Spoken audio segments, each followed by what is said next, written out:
what we're about to discuss right now, which is the biggest urban myth of this whole thing. And that is, were alien bodies recovered at Roswell? This is the most contentious. And, at the same time, it's the event that has captured the imaginations of many. Nothing about Roswell comes anywhere close to this aspect of the story.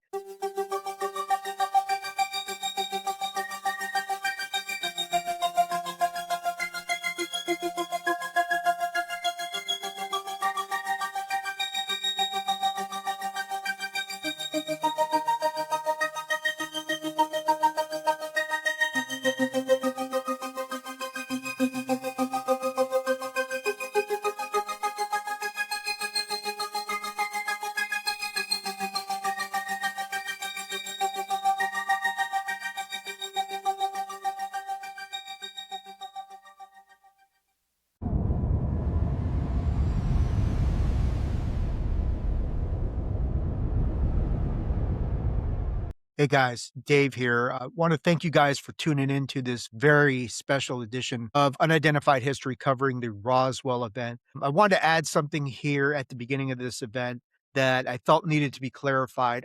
We live streamed this episode on July 8th, the 79th anniversary of Roswell.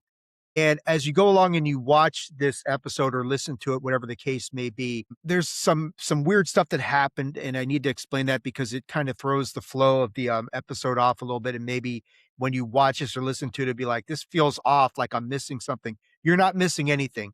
Want to explain real quick what happened. When we did the live stream the other night, there are two of the first three video sections in the episode I pulled from old episodes of Unsolved Mysteries with Robert Stack. These are 30-year-old episodes that were uploaded through a third party. We did the first part of it, which was kind of like a general explanation of the Roswell event. Had no problem with that. Then like the third video section was the Glenn Dennis section or the Glenn Dennis segment of the Unsolved Mysteries. And that was a lot longer. About midway through that segment, the live stream got cut. And some of that I've edited out of here, the whole confusion about when the live stream got cut. But what we discovered was YouTube had detected something that was copywritten, which I thought was interesting.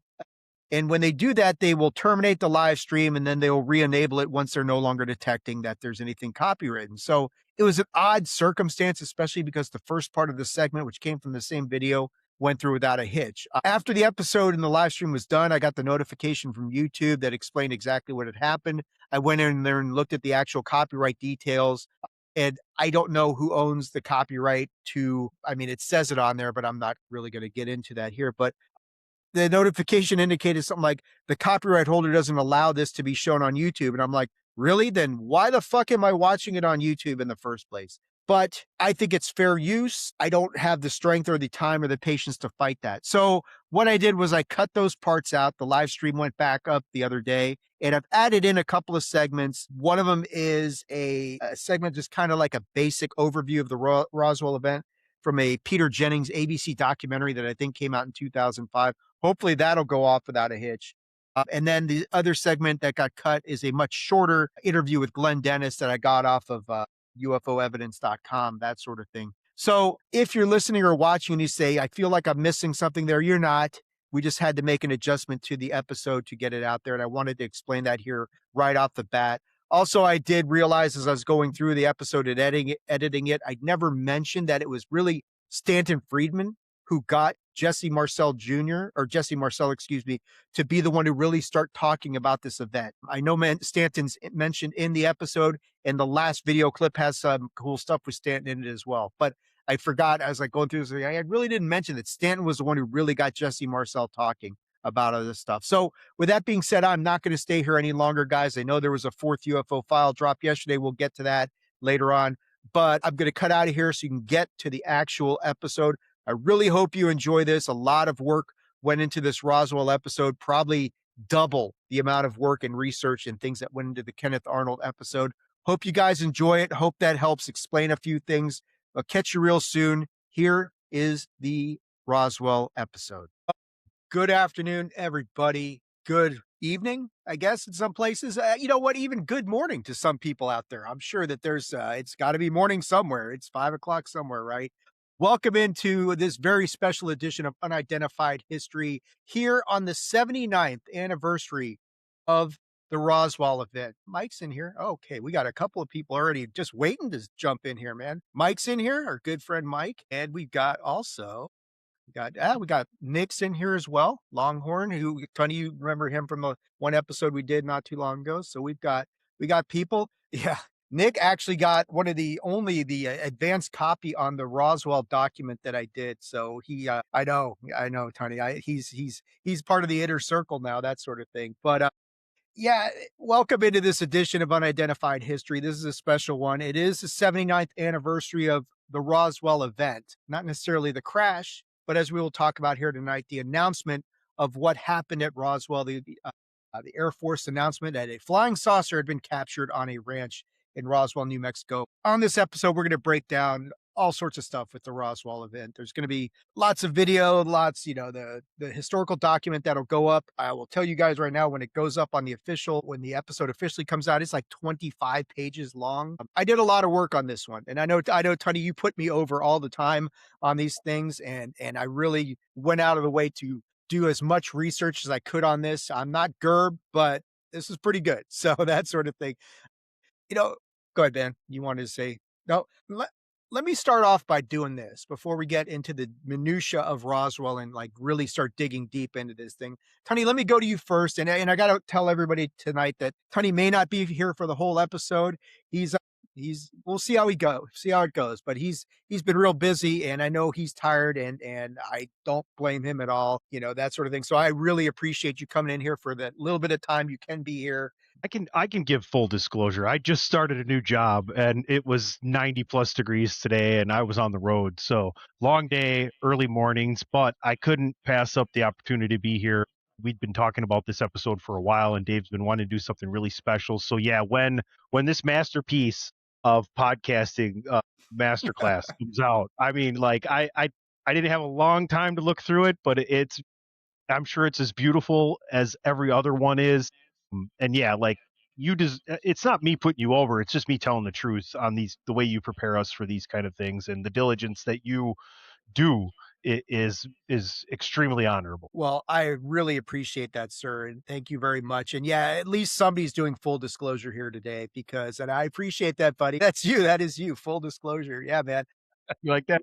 I do. I love that. At least we're getting it from somewhere. Because, so that raises a good point. Let me approach it this way before we start digging down into this. Tony, you've been doing this with me for about over a year now, and I'm sure, you've learned a lot of things about this whole UAP phenomenon as we've gone along. So, you're more educated than a lot of what we call the normies out there, but still, I mean, you're not as entrenched in this as a lot of us are. What do you know about Roswell other than like pop culture and that sort of thing where, it's obviously it's a part of Americana. Everybody knows what Roswell is, even if you don't know the real specific details. But what do you know about this event? I mean, I'm just a noob that hangs out with you, right? You know what I mean? I'm learning from you and stuff like that and give my existential, beliefs and so forth. I don't know a lot about it. I know about Roswell. I know that you can't really get where you want to go if you're looking for something down there because the government's taken over, right? So, is that a good thing or a bad thing? I don't know. That's kind of what we discuss and discover here and kind of lay the facts out that we have that we're, privy to and make our assumptions from there. But I mean, I know that some shit went down, that's for sure. I believe that. No, and you're right. And I think the main thing is no matter what side of the fence you are on, the main thing to remember is something crashed in the desert in New Mexico in July of 1947. Now, what that was is, of course, the subject of debate and has been for, as of today, 79 years.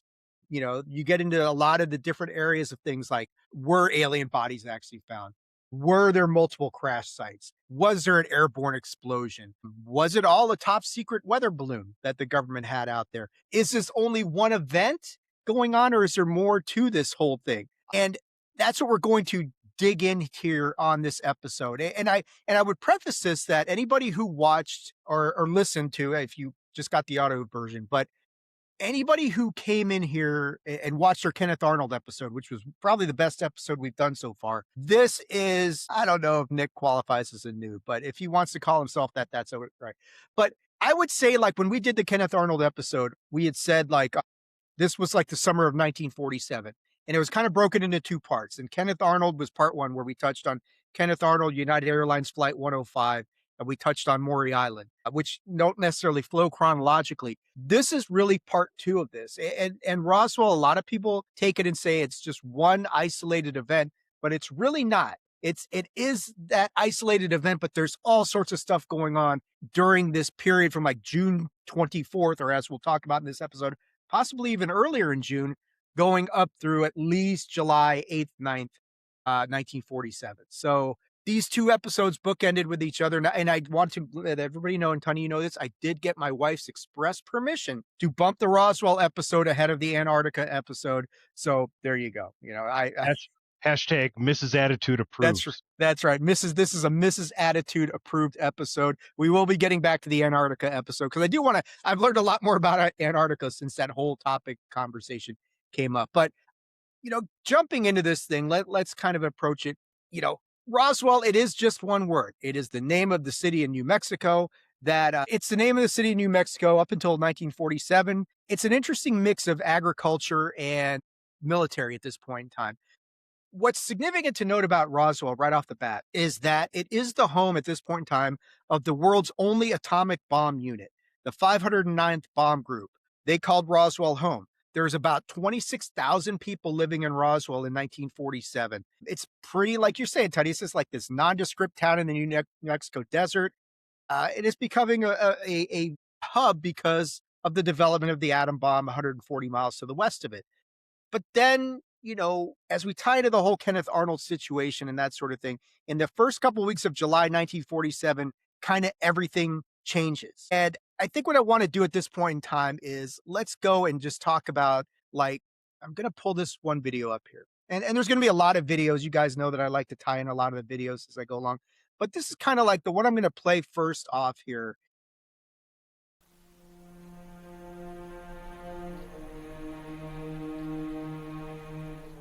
For many of those who believe that the Earth has been visited by extraterrestrial spacecraft, this remote New Mexico ranch is hallowed ground.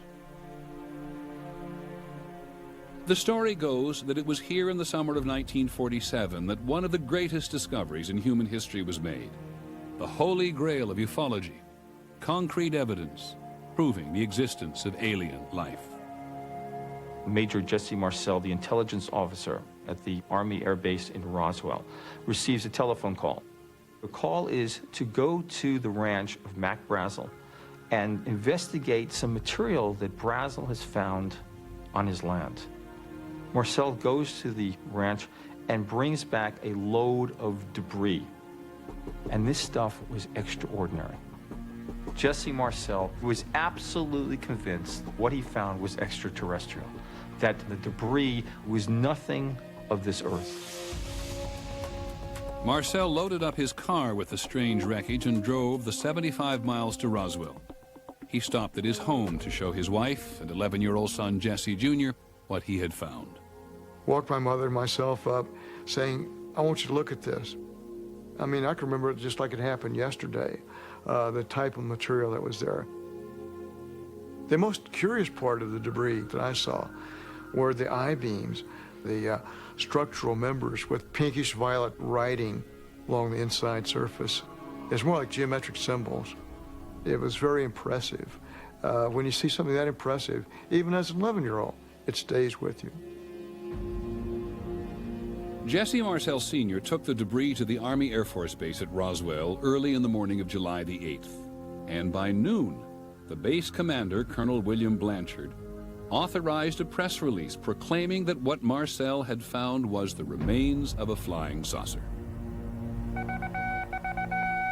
Headline edition, July 8, 1947. The Army Air Forces has announced that a flying disc has been found and is now in the possession of the Army. Army officers say the missile has been inspected at Roswell, New Mexico, and sent to Wright Field, Ohio, for further inspection.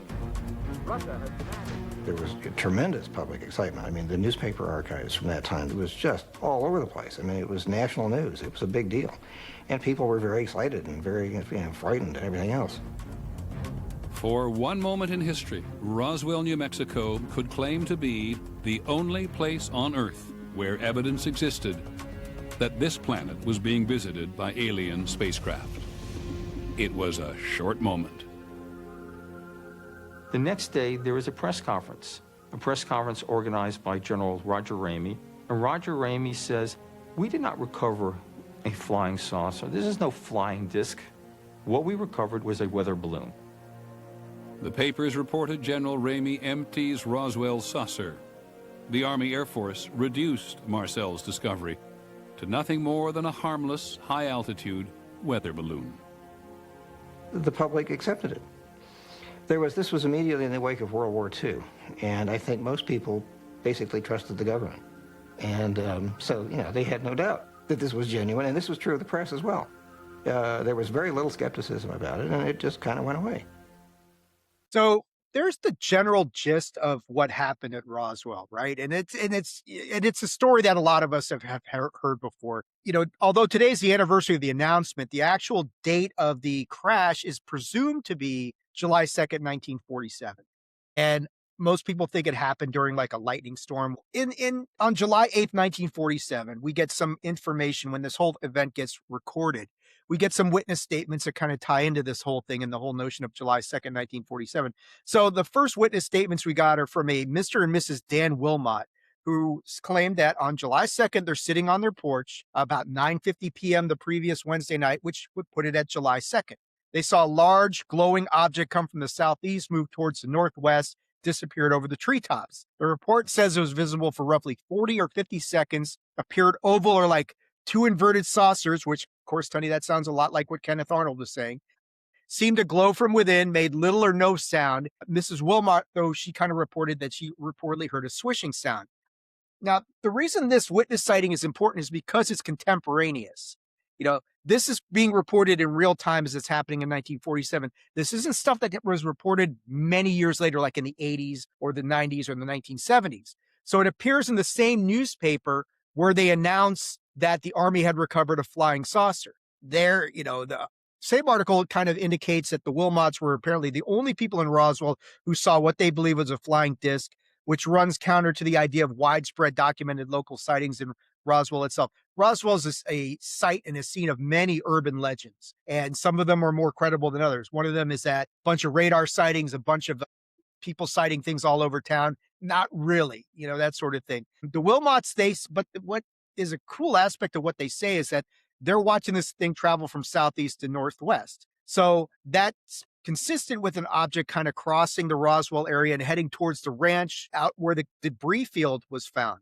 So, from the skeptical standpoint, it's really only a visual sighting. There was a national flying saucer wave that was now in full effect after Kenneth Arnold. They say, hey, look, there's no radar, there's no photos, there's no physical tie to the debris field. All valid points. That's very true. And you do have to take into consideration that you've got a big media frenzy going on right now with Roswell. Well, not with Roswell, just with flying saucers in general. They're appearing in news stories and all over the place. So you then get the Wilmot sighting, like in that video, was a storm and an explosion on the night of July 2nd, followed by Mac Brazel discovering debris the next day. So Netflix, and I love me some Robert Stack on the old Unsolved Mysteries. It was awesome. Yeah. It was going to be the first thing I brought up when you came to me. I was like, Mike Rowe owes a debt of gratitude to Robert Stack. He really does. He really does. He's just so cool at his delivery and everything that he's saying.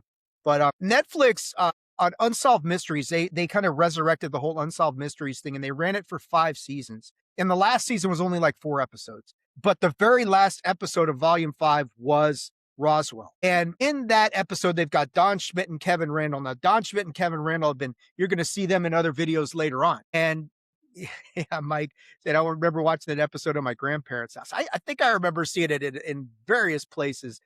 And I think Unsolved Mysteries did it a few times. Yeah, sure, Nick.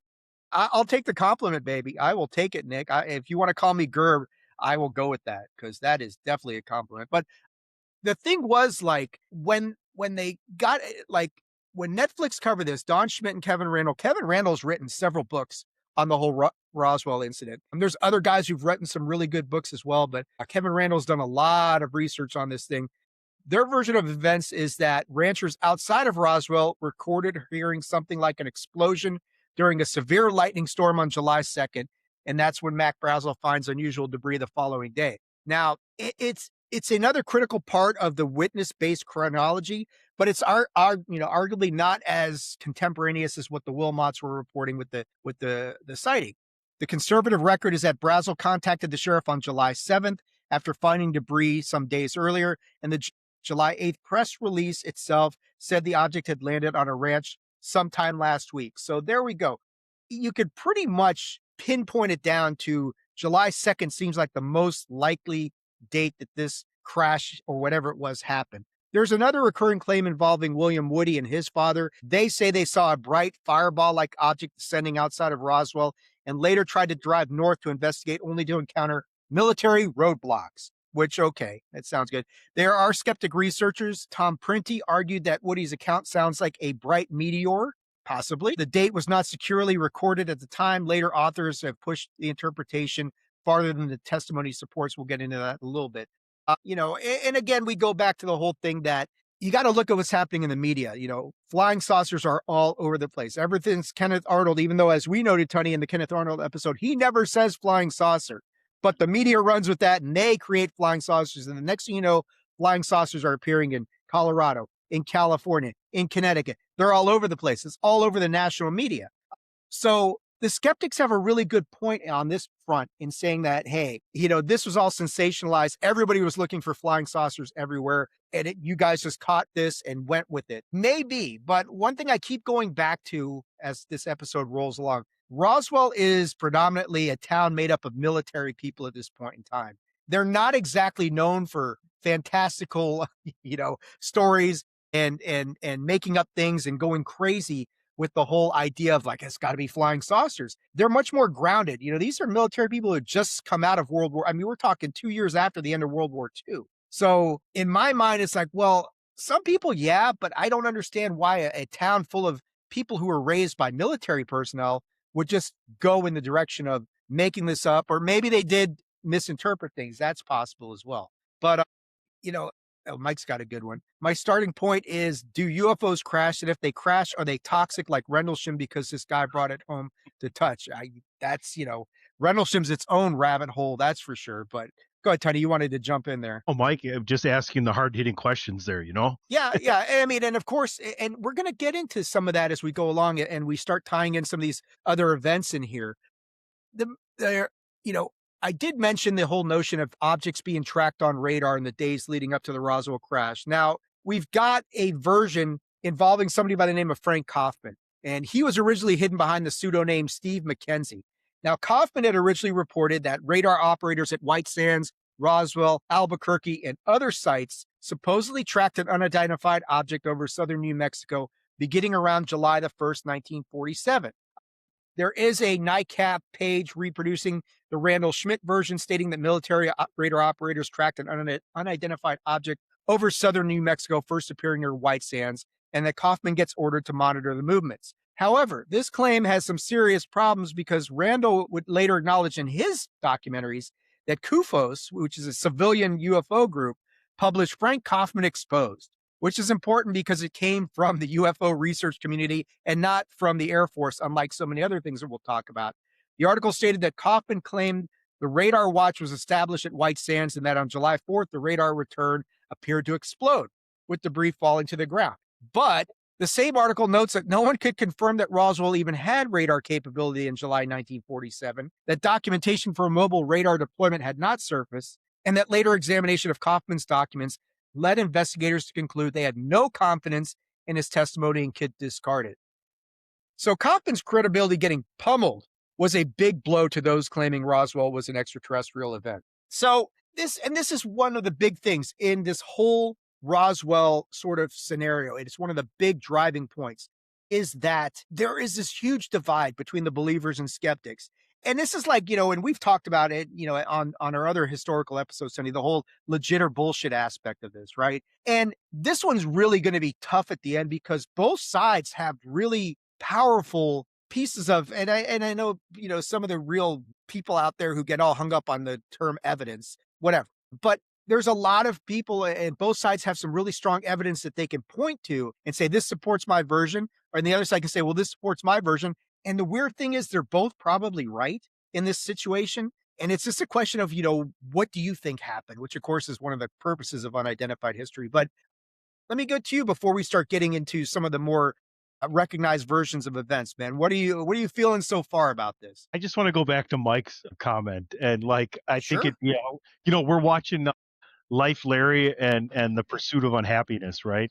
I think it'd be a hilarious skit to have Larry play the dad bringing this stuff home and like opening up the bag and kind of looking at it and going like questioning whether or not he wants to touch it and like, hey kid, get in here, grab this. Like, check this out. It's okay. Okay, I'll grab it too. Stuff like that. I think that's hilarious. But you bring up the great point of being a military community, and a lot of these people, like, you're not really conditioned to tell outlandish tales. You know what I mean? And at the No. same time, you bring up the fact that two different stories could basically be the same thing. Think about people's perspective. Think about the telephone game. You know what I'm saying? Like, not everybody sees everything the same way. So, like I said before, man, something happened. It wasn't nothing. No, it wasn't nothing, that's for sure. And that's the whole thing, you get into what exactly happened. So, let's kinda roll into some of the bigger aspects of this thing, the more recognized version of events. The common accounts begin with rancher Mac Brazel. He finds unusual debris on a sheep ranch northwest of Roswell. I think they've called it the Foster Ranch is another name for this place. Brazel then brings the debris to Sheriff George Wilcox. He contacts the Roswell Army Airfield. They send Major Jesse Marcel, who is the 502's intelligence officer. Now, keep that in mind. This is the intelligence officer for the 502nd Bomb Group, the people in charge of Roswell. They send him out there. Now, if anybody knows what he should be dealing with at this point in time, it's probably this guy. It might be, Jesse Marcel might be the guy to look at it. Now, again, there's so many divergent accounts of how to describe the debris. It's originally described in ordinary terms, like people talk about lightweight material spread across a debris field. They're talking rubber strips, foil-like material, paper, tape, sticks, small beams. And we saw that in the original video, Jesse Marcel Jr. saying that Jesse Marcel Sr. brought the debris home and showed it like an I-beam with, like hieroglyphics or symbols or something of that. But you know what? Not just carved in though, like it, like just there, like somehow just imprinted in a way that we don't even have. You know what I'm saying? Like it's there. Right. And I think, what we should do at this point is let's just, we're going to go in. This is from Eyes on Cinema. Actually, this came from UFOE Media. So UFOE is doing some really good work as far as like putting some of this information together. And they pluck something from Eyes on Cinema. And Nick's talking about evidence likely transferred to Wright Patterson immediately. We're going to talk about that in a minute, Nick. Maybe, maybe not. That's kind of the aspect of things that maybe it did, or it gets a little convoluted. But let's listen to Jesse Marcel. This is the primary witness. He's going to tell you in his own words what he experienced, what he found, and that sort of thing. So let's see if I can't get this up here, and we'll listen to the man himself. Why should I paraphrase it, right? So. Major Jesse Marcel, the intelligence officer at the base, was assigned the task of collecting the debris from the crash site. His selection for the job, UFO proponents say, is proof that the Air Force knew from the start that this was something out of the ordinary. Marcel tells us what he found in that field. None of the materials that we picked up weighed anything. Looked like it was weightless. You couldn't feel that you had anything in your hands. I found one piece of metal, what looked like metal anyway. It was not flexible, but it was as thin as a foil of a pack of cigarettes. It was that thin. One of my boys told me, he said, there's something unusual here. He said, I tried to make a dent in this metal, but he says, you can't bend it. You can't make a mark on it. He says, I took a sledgehammer and whammed it. I put it on the ground and whammed it. The sledgehammer bounced off of it. When Major Marcel reported his findings to officials back at the base, they issued a startling press release. They had a flying saucer. The next day, Major Marcel was assigned to take the remains of the crashed objects to Wright Field in Ohio for further examination. There's to Nick's point. However, the plane landed at Carswell Air Force Base in Fort Worth, Texas. General Alfred Ramey took one piece of the object off the plane and called a press conference. Then Major Marcel was given different orders by Ramey. He was not to continue on to Wright Field. He told me not to say anything. He says, I'll handle it from now on. And that's exactly what he did. When he came out, he said, he told the press that was there, he said, that was nothing but a weather balloon, crashed weather balloon. Marcel, under orders not to say what he believed, only recently spoke out against the Air Force's revised story. It was definitely not a weather balloon. And it was an aircraft. So what it could have been, I wouldn't know. I still don't know. Jesse Marcel, the 509's intelligence officer, went public with an appearance on American television. I was amazed at what I saw. The amount of debris that was scattered over such an area. It took me a while to realize that there's something strange about it. But the more I saw the fragments, the more I realized that it wasn't anything that I was acquainted with. I proved by trying to burn it, it wouldn't burn. I tried to break it, it would not break. If it was something of ours, I'm sure there would be no reason to keep it under cover that long. It's an aerial spacecraft. There's another reason why it would not ever been owned by anybody here until they found out more about it. I sensed that there was a cover-up someplace about this whole matter. They took pictures, of course. They had a whole flock of microphones there. They wanted me they wanted some comments from me, but I wasn't at liberty to do that. So all I could do is keep my mouth shut. And General Ramey is the one who discussed, told the newspapers, the newsmen, what it was and to forget about it. It was nothing more than a weather observation balloon, of course, which we both knew differently. Major Marcel had to keep silent because of his strategic position at that time. He was in charge of all security and intelligence on atomic tests in the United States and the Pacific. Marcel retraced his secret recovery operation across the hot New Mexico desert. We left Roswell perhaps around 3:30 or 4 o'clock in the afternoon. As you can see, it's flat. It is very difficult. In fact, with just verbal directions, we never would have found it. We had to follow the rancher out there. The crash site was so remote, it took an entire day to drive there. The following morning, we went out to the site where the crash was. And what I saw, I couldn't believe there was so much of it. It was scattered over such a vast area. So we proceeded to pick up as much of the debris as we could, loaded in a wagon. We filled that up. It took us a good part of the day to do that, because it was such small fragments that we had to do a lot of picking. We found a piece of metal about a 1.5 to 2 feet wide and about 2 or 3 feet long. Felt like you had nothing in your hands. It wasn't any thicker than the foil out of a pack of cigarettes. But the thing about that got me is that you couldn't even bend it. You couldn't dent it. Even with a sledgehammer, it would bounce off of it. So I knew that I had never seen anything like that before. And as of now, I don't know what it was. One thing I was certain of, being familiar with all air activities, that it was not a weather balloon, nor an aircraft, nor a missile. It was something else of which we didn't know what it was. There were just fragments strewn all over the area, an area about 3/4 of a mile long and several hundred feet wide. So we proceeded to pick up the parts. A lot of it had a lot of little members with symbols that, to me, I call them hieroglyphics because I could not interpret them, could not be read.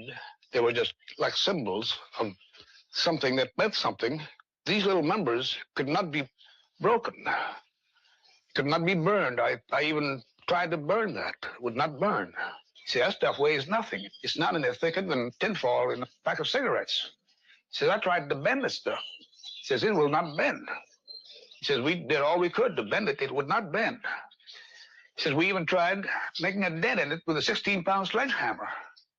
He says, still no dent in it. The newsmen saw very little of the material, a very small portion of it. And none of the important things, like these members that had these hieroglyphics or markings on. They wanted me to tell them about it, and I couldn't say anything. And when the general came in, he told me not to say anything, that he would handle it. My father had been called out to investigate what I thought was an aircraft accident some distance from here on a ranch close by. And he came back much later one evening, about maybe 2 o'clock in the morning, with a car full of debris, like metallic debris. And he was very excited about it. He unloaded a good part of this debris into the house here, into the kitchen part. And he woke my mother and myself up to come look at this, because he had no idea what this was. Material that it consisted of was more foil-like, although it was a very strong, very tough material. Material that was not easily malleable, not like tin foil that you could just bend back and forth. Parts of it looked like balsa wood type members, but metal-like balsa wood. Very light and very strong. And it had a sort of metallic glint to it, like a dull aluminum surface. I guess the most mind-boggling or startling feature was along the inner surface of some of these members was like a writing. The writing itself was not English numerals or the Greek alphabet or anything of that nature. It looked more like an Egyptian hieroglyphic type writing. The lettering itself was, I recall, the color was a purplish violet hue, and it looked like it was embossed inside the inner surface of some of the metallic members, the structural frame itself. I recall the longest piece I found was about 18 inches in length and maybe a half inch. It's like an I-beam, about a half-inch in circumference or diameter. I think he came to the conclusion that this was probably not anything that was made here, at least on this planet. So, a couple things I wanted to mention that came up in the chat while that was going on. Nick had mentioned about the evidence being transferred to Wright-Patterson. It looks like they were on their way there. Then they got diverted to Fort Worth, Texas. And that's where the whole weather balloon story comes on. Now, that doesn't mean that they didn't take the material and take it to Wright-Patterson Airfield on their own in a separate plane or anything like that. But that's at least the official story. Mike has a great point here. If it wouldn't break, why was it broken into pieces? Sounds like Boogosphere claims. That's a really good point. I don't know. I don't know if I mean maybe like the stuff blew apart in an explosion. Yeah, but then it's a really good question to ask, though. To be honest with you, it really is. Right? It really is. Yeah. I mean, so what is on the ground? They're gathering up this material. They can't bend it. It's got like this memory metal that has been talked about so much. Where he's saying you couldn't bend it. Then other people are coming and saying, yeah, I had it wadded up in my hand, and when I let it go, it spread back out on the table. So really what is going on here with this whole situation, and you start wondering if, and we'll talk about the idea about two crash sites in a little while, but yeah, it's a great point that Mike's got there. It's like, okay, what are we dealing with here? Now, would this guy or should this guy have known if he was dealing with a weather balloon, given his position at the time? Absolutely. Of course, he doesn't come forward with this information until many, many years later when Unsolved Mystery starts looking into this. And it's like the late 70s, early 80s where he starts talking about this stuff. So all good questions. I mean, Mike raises a good point. And again, you go into this rabbit hole of like, well, something happened, but I'm not sure what it was. This is a guy who should have known the difference between a weather balloon and something else. He's the intelligence officer for the 502nd. Why would he make up something?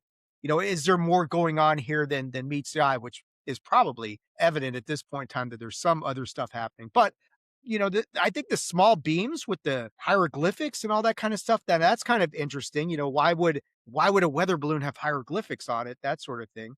So what is going on? And his son's kind of corroborating what his dad said. Yeah, I saw the same stuff as well. Now, some of the people have said that the markings may have been misunderstood decorations on the tape used in radar reflector construction. we're going to talk about Project Mogul later on. That points to radar targets made with materials including tape that reportedly had pink and purple flower-like or geometric designs sourced from a manufacturer that also made toys. So if that's true, then maybe you've got an explanation as to what this stuff is. So then we get to July 8th, 1947. We get the official announcement that the military had recovered a flying disc. And they run their now famous statement, RAAF captures flying saucer and ranch in Roswell region. And the Government Accountability Office, who launched several investigations on this, they later summarized the official sequence. The RAAF reports the recovery of a flying disc. The next day, the press reported that Brigadier General Roger Ramey of the 8th Air Force had said the recovered object was a radar tracking weather balloon, not a flying disc. And that reversal of field, of course, is the heart of the controversy. Now a lot of the skeptics will say, well, it was the local base press getting ahead of itself during this national saucer craze. They're like, we've got something here. Let's call it a flying saucer. Okay. But at the same time, that's like, wow, that is an awfully big fuck up to make, isn't it? To sit there and say, we're going to look at debris, and before we've gotten anything figured out, we're just going to run and say it's a flying saucer. I've never understood. That's the one aspect of Roswell that I just don't understand is why use the specific words flying saucer unless they saw a flying saucer. That's the part that I always come back to on this thing. And again, I go back. This is the only unit in the world that had the capability to deliver an atom bomb at this point in time. So is it reasonable to believe they would have made such a seemingly ridiculous mistake as not being able to distinguish a UFO from a downed weather balloon? The 509th was exactly the type of unit that would have known what they were dealing with, and they would have known, hey, this is something exotic, and we need to keep this under an enormous level of secrecy. So I don't know, that sort of thing.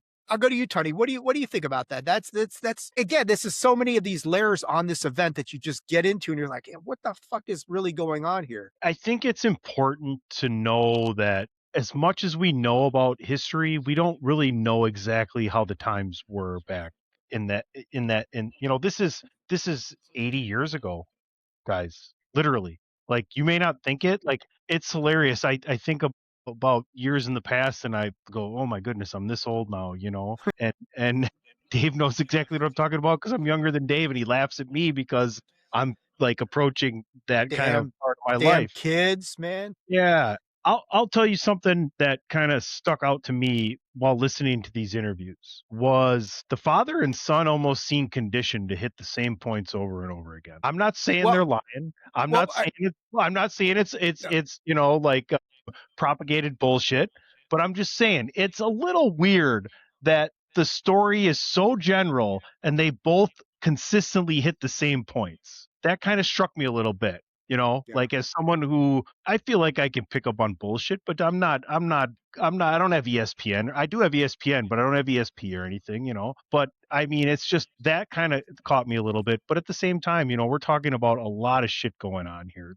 Where there's smoke, there's fire, right? Right. And to be fair, that part that I played was several interviews all spliced together on one thing. Because like one of them, you could hear the very famous voice of Leonard Nimoy, which tells me that In Search Of was looking at this as well somewhere in the 70s, kind of like feeding into the frenzy that was started, all this thing. But you raise a good point. I mean, it's the same story. How many times did Jesse Marcel say thin like a pack of cigarette foil?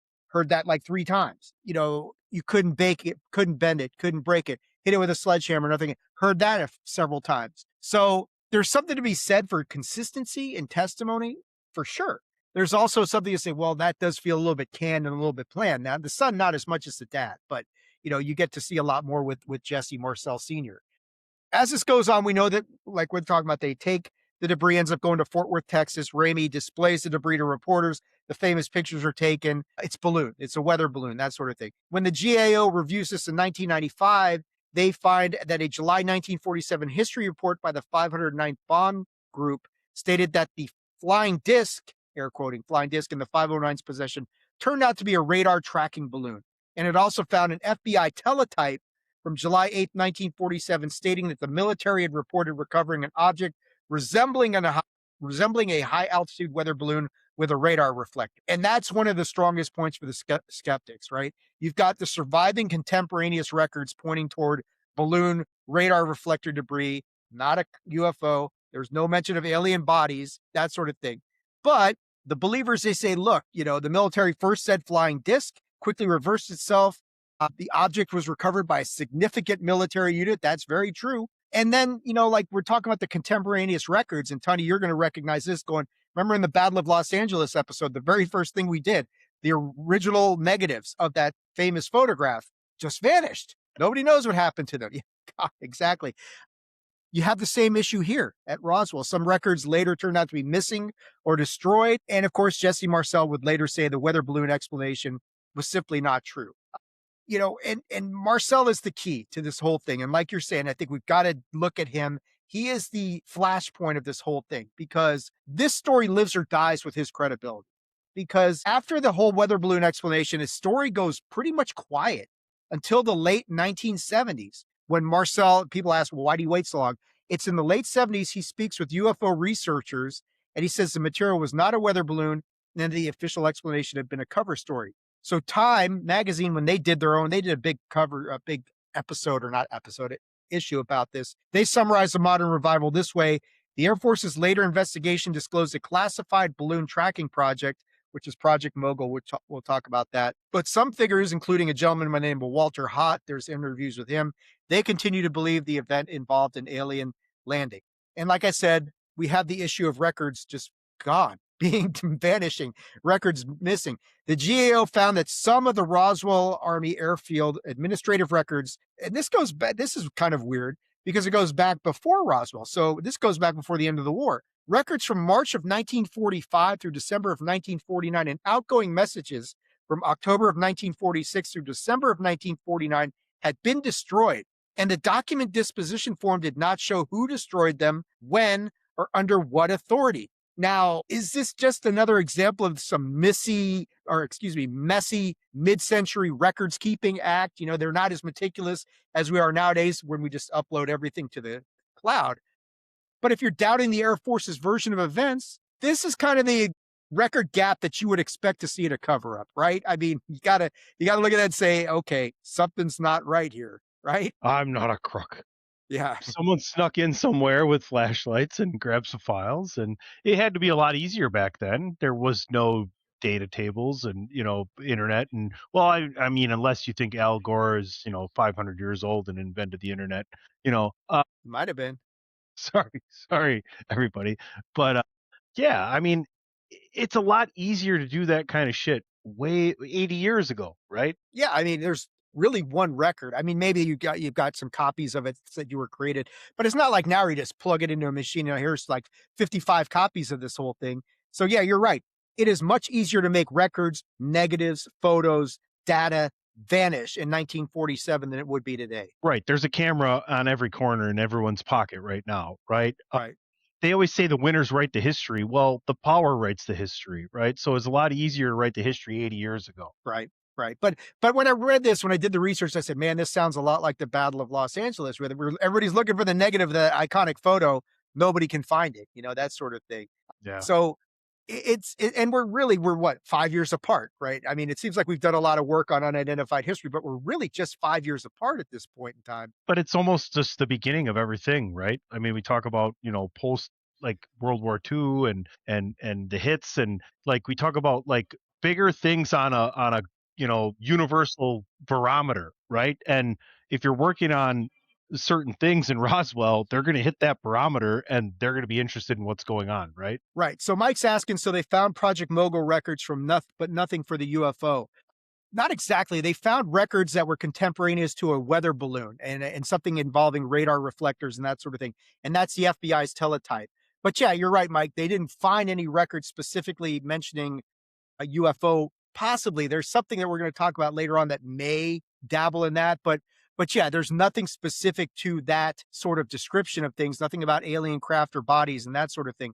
But there is the issue of records are missing during this time frame. Now, no one knows what's on those records, and it may just be like standard destruction of classified war-related documents. Maybe it has something to do with the Manhattan Project because we are in the general vicinity of this whole thing. I don't know. But yeah, like you said, it is something where they do the only records that exist that are contemporaneous do seem to back up the whole notion that, hey, this is a weather balloon and there's radar reflectors and that sort of thing. That's still in existence. But we get into the question of what was destroyed, when, and why, that sort of thing. It doesn't mean anything. It could all be speculation and that sort of thing, but that is the case. So yeah, it's not so much the Project Mogul records, or if the Mogul records existed, nobody knew what it was at that point in time. That Susan Gall's grandma worked there she might have. She might have. Yeah. I mean, that's a good point, Mike. She brought everybody lunch. Yeah. Yeah, exactly. Exactly. So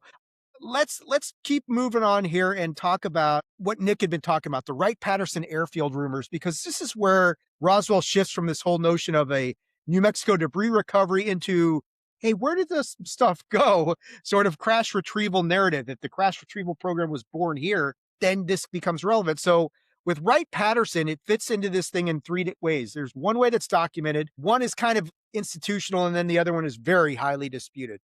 So we did know, as we just talked about, that the debris was supposed to go to Wright Airfield. That's even in the July 8th, 1947 FBI teletype that we just talked about.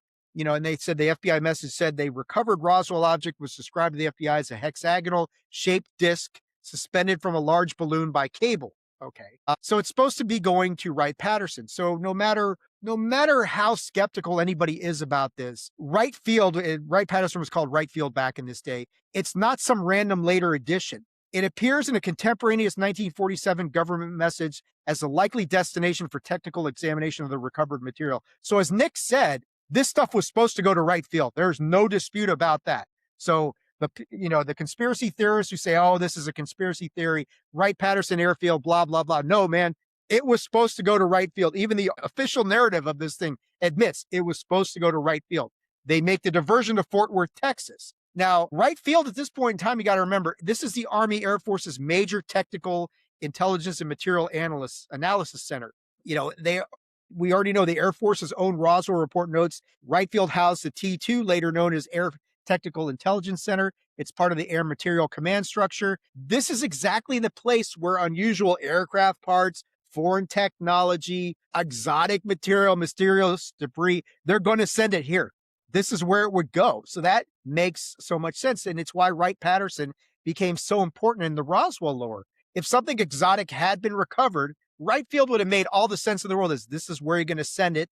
This is where you're going to analyze it, possibly reverse engineer it and compartmentalize it under layers of classification if you wanted to. So, okay, that makes sense. But was it the real destination? The Air Force's report itself acknowledges most Roswell stories involving alleged alien bodies have been being shipped to Wright Airfield, and we're going to get into that later on. So we talked about how Wright had the technical capability to do this sort of thing. There's also later witness claims. We're going to get into that when we talk about the bodies, including statements about crates, lightweight material allegedly going from Fort Worth to another aircraft. So after they're in Fort Worth, and this kind of goes into Nick's point, Fort Worth goes to another aircraft headed for Wright Field. The Air Force report quotes one such claim from a B-29 flight engineer, Robert Porter, who said he helped fly packages from Roswell to Fort Worth and was told that they were going on to Wright Field. This report includes that testimony, but treats it as part of the later witness record, not as confirmed proof of anything extraterrestrial. So, for the skeptics out there, they're going to sit there and say, let's see, Mike's saying there's an important point here. Would they send out their own balloon? Possible, but seems more like someone else's stuff would be sent to look at. Yeah, I mean, why do all this stuff if you're just looking at your own balloon? I mean, even if, yeah, and that's a good point, Mike. We know for sure the stuff's going to Wright Field. That's undisputed. So, like you're saying, if it's our own weather balloon, why are we sending it to the most technically advanced airfield that we have in the country at this point in time to evaluate our own stuff? If you know what it is, why is all that stuff necessary? So that's a really good point, Mike. I mean, it makes you wonder that doesn't mean it's an alien. Could have been a Soviet spy plane. That's one of the rumors that's been out there, that this was something involving the Russians, that sort of thing. But it's a really good point. Now the skeptics to say, look, we know that Wright Field was the ultimate destination, but they're only sending balloon-related debris there. And the GAO found the two 1947 records. But like Mike's saying, this does go down. Why are we sending all this, our own stuff, to Wright Field? And as we know, Wright-Patterson is soon going to become central to the official UFO history. The National Archives later on states the Air Force's UFO investigations were headquartered at Wright-Patterson. This includes Project Sign, beginning in December 1947, so roughly 5 months later. Project Grudge, which ended in August of 1949, and then Project Blue Book, which we know runs from March of 1952 to December of 1969, and Project Blue Book, which had its origins at Wright-Patterson, logs 12,618 sightings, and this is an interesting tidbit.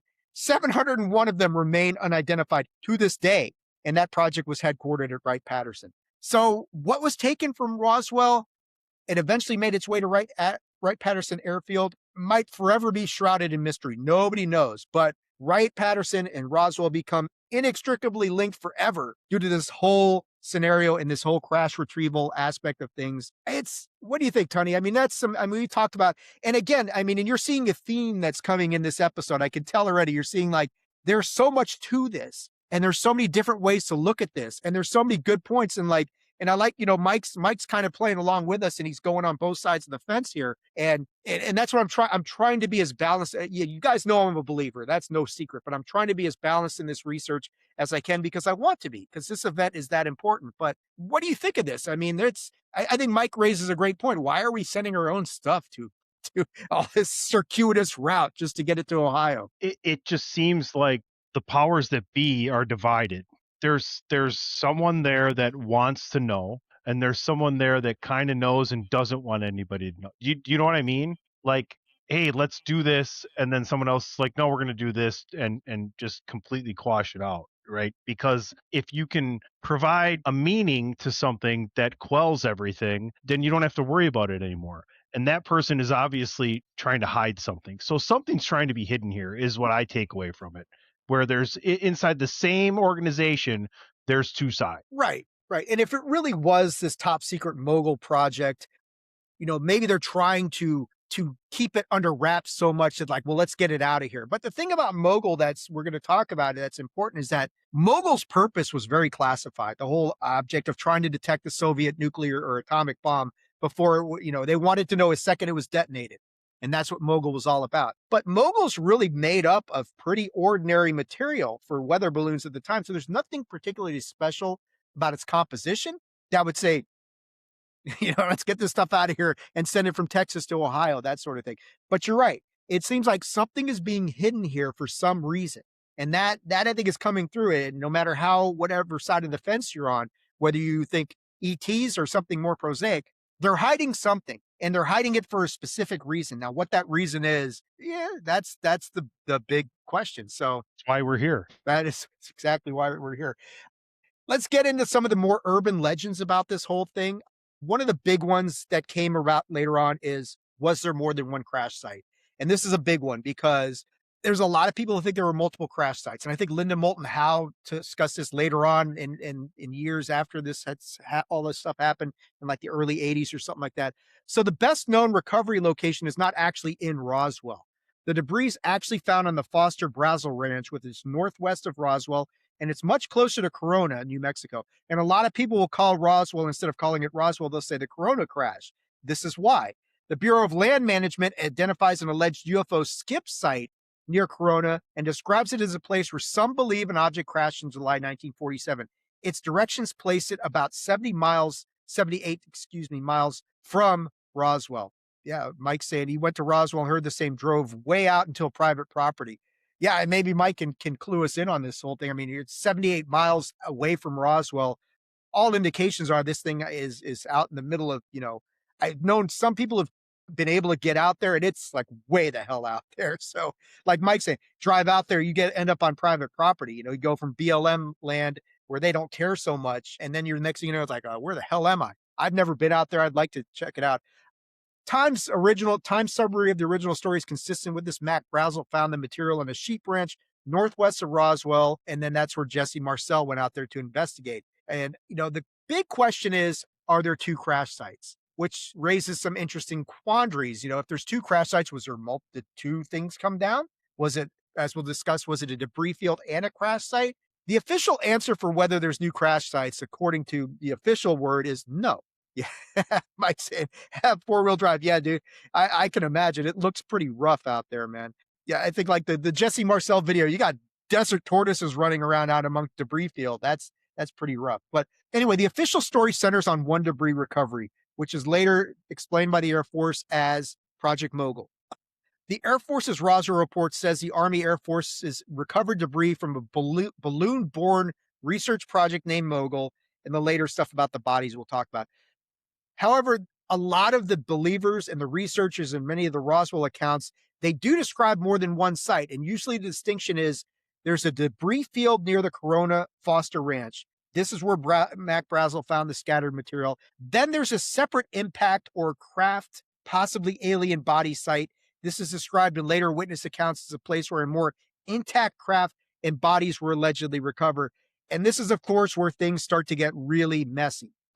Different authors and witnesses place the second site in different areas. So there's authors, there's a book called Crash at Corona, argues for two saucers, one near Corona and another one tied to the plains of St. Augustine and the Barney Barnett story. Later on, Kevin Randall and Schmidt, who we talked about earlier, they move away from that version.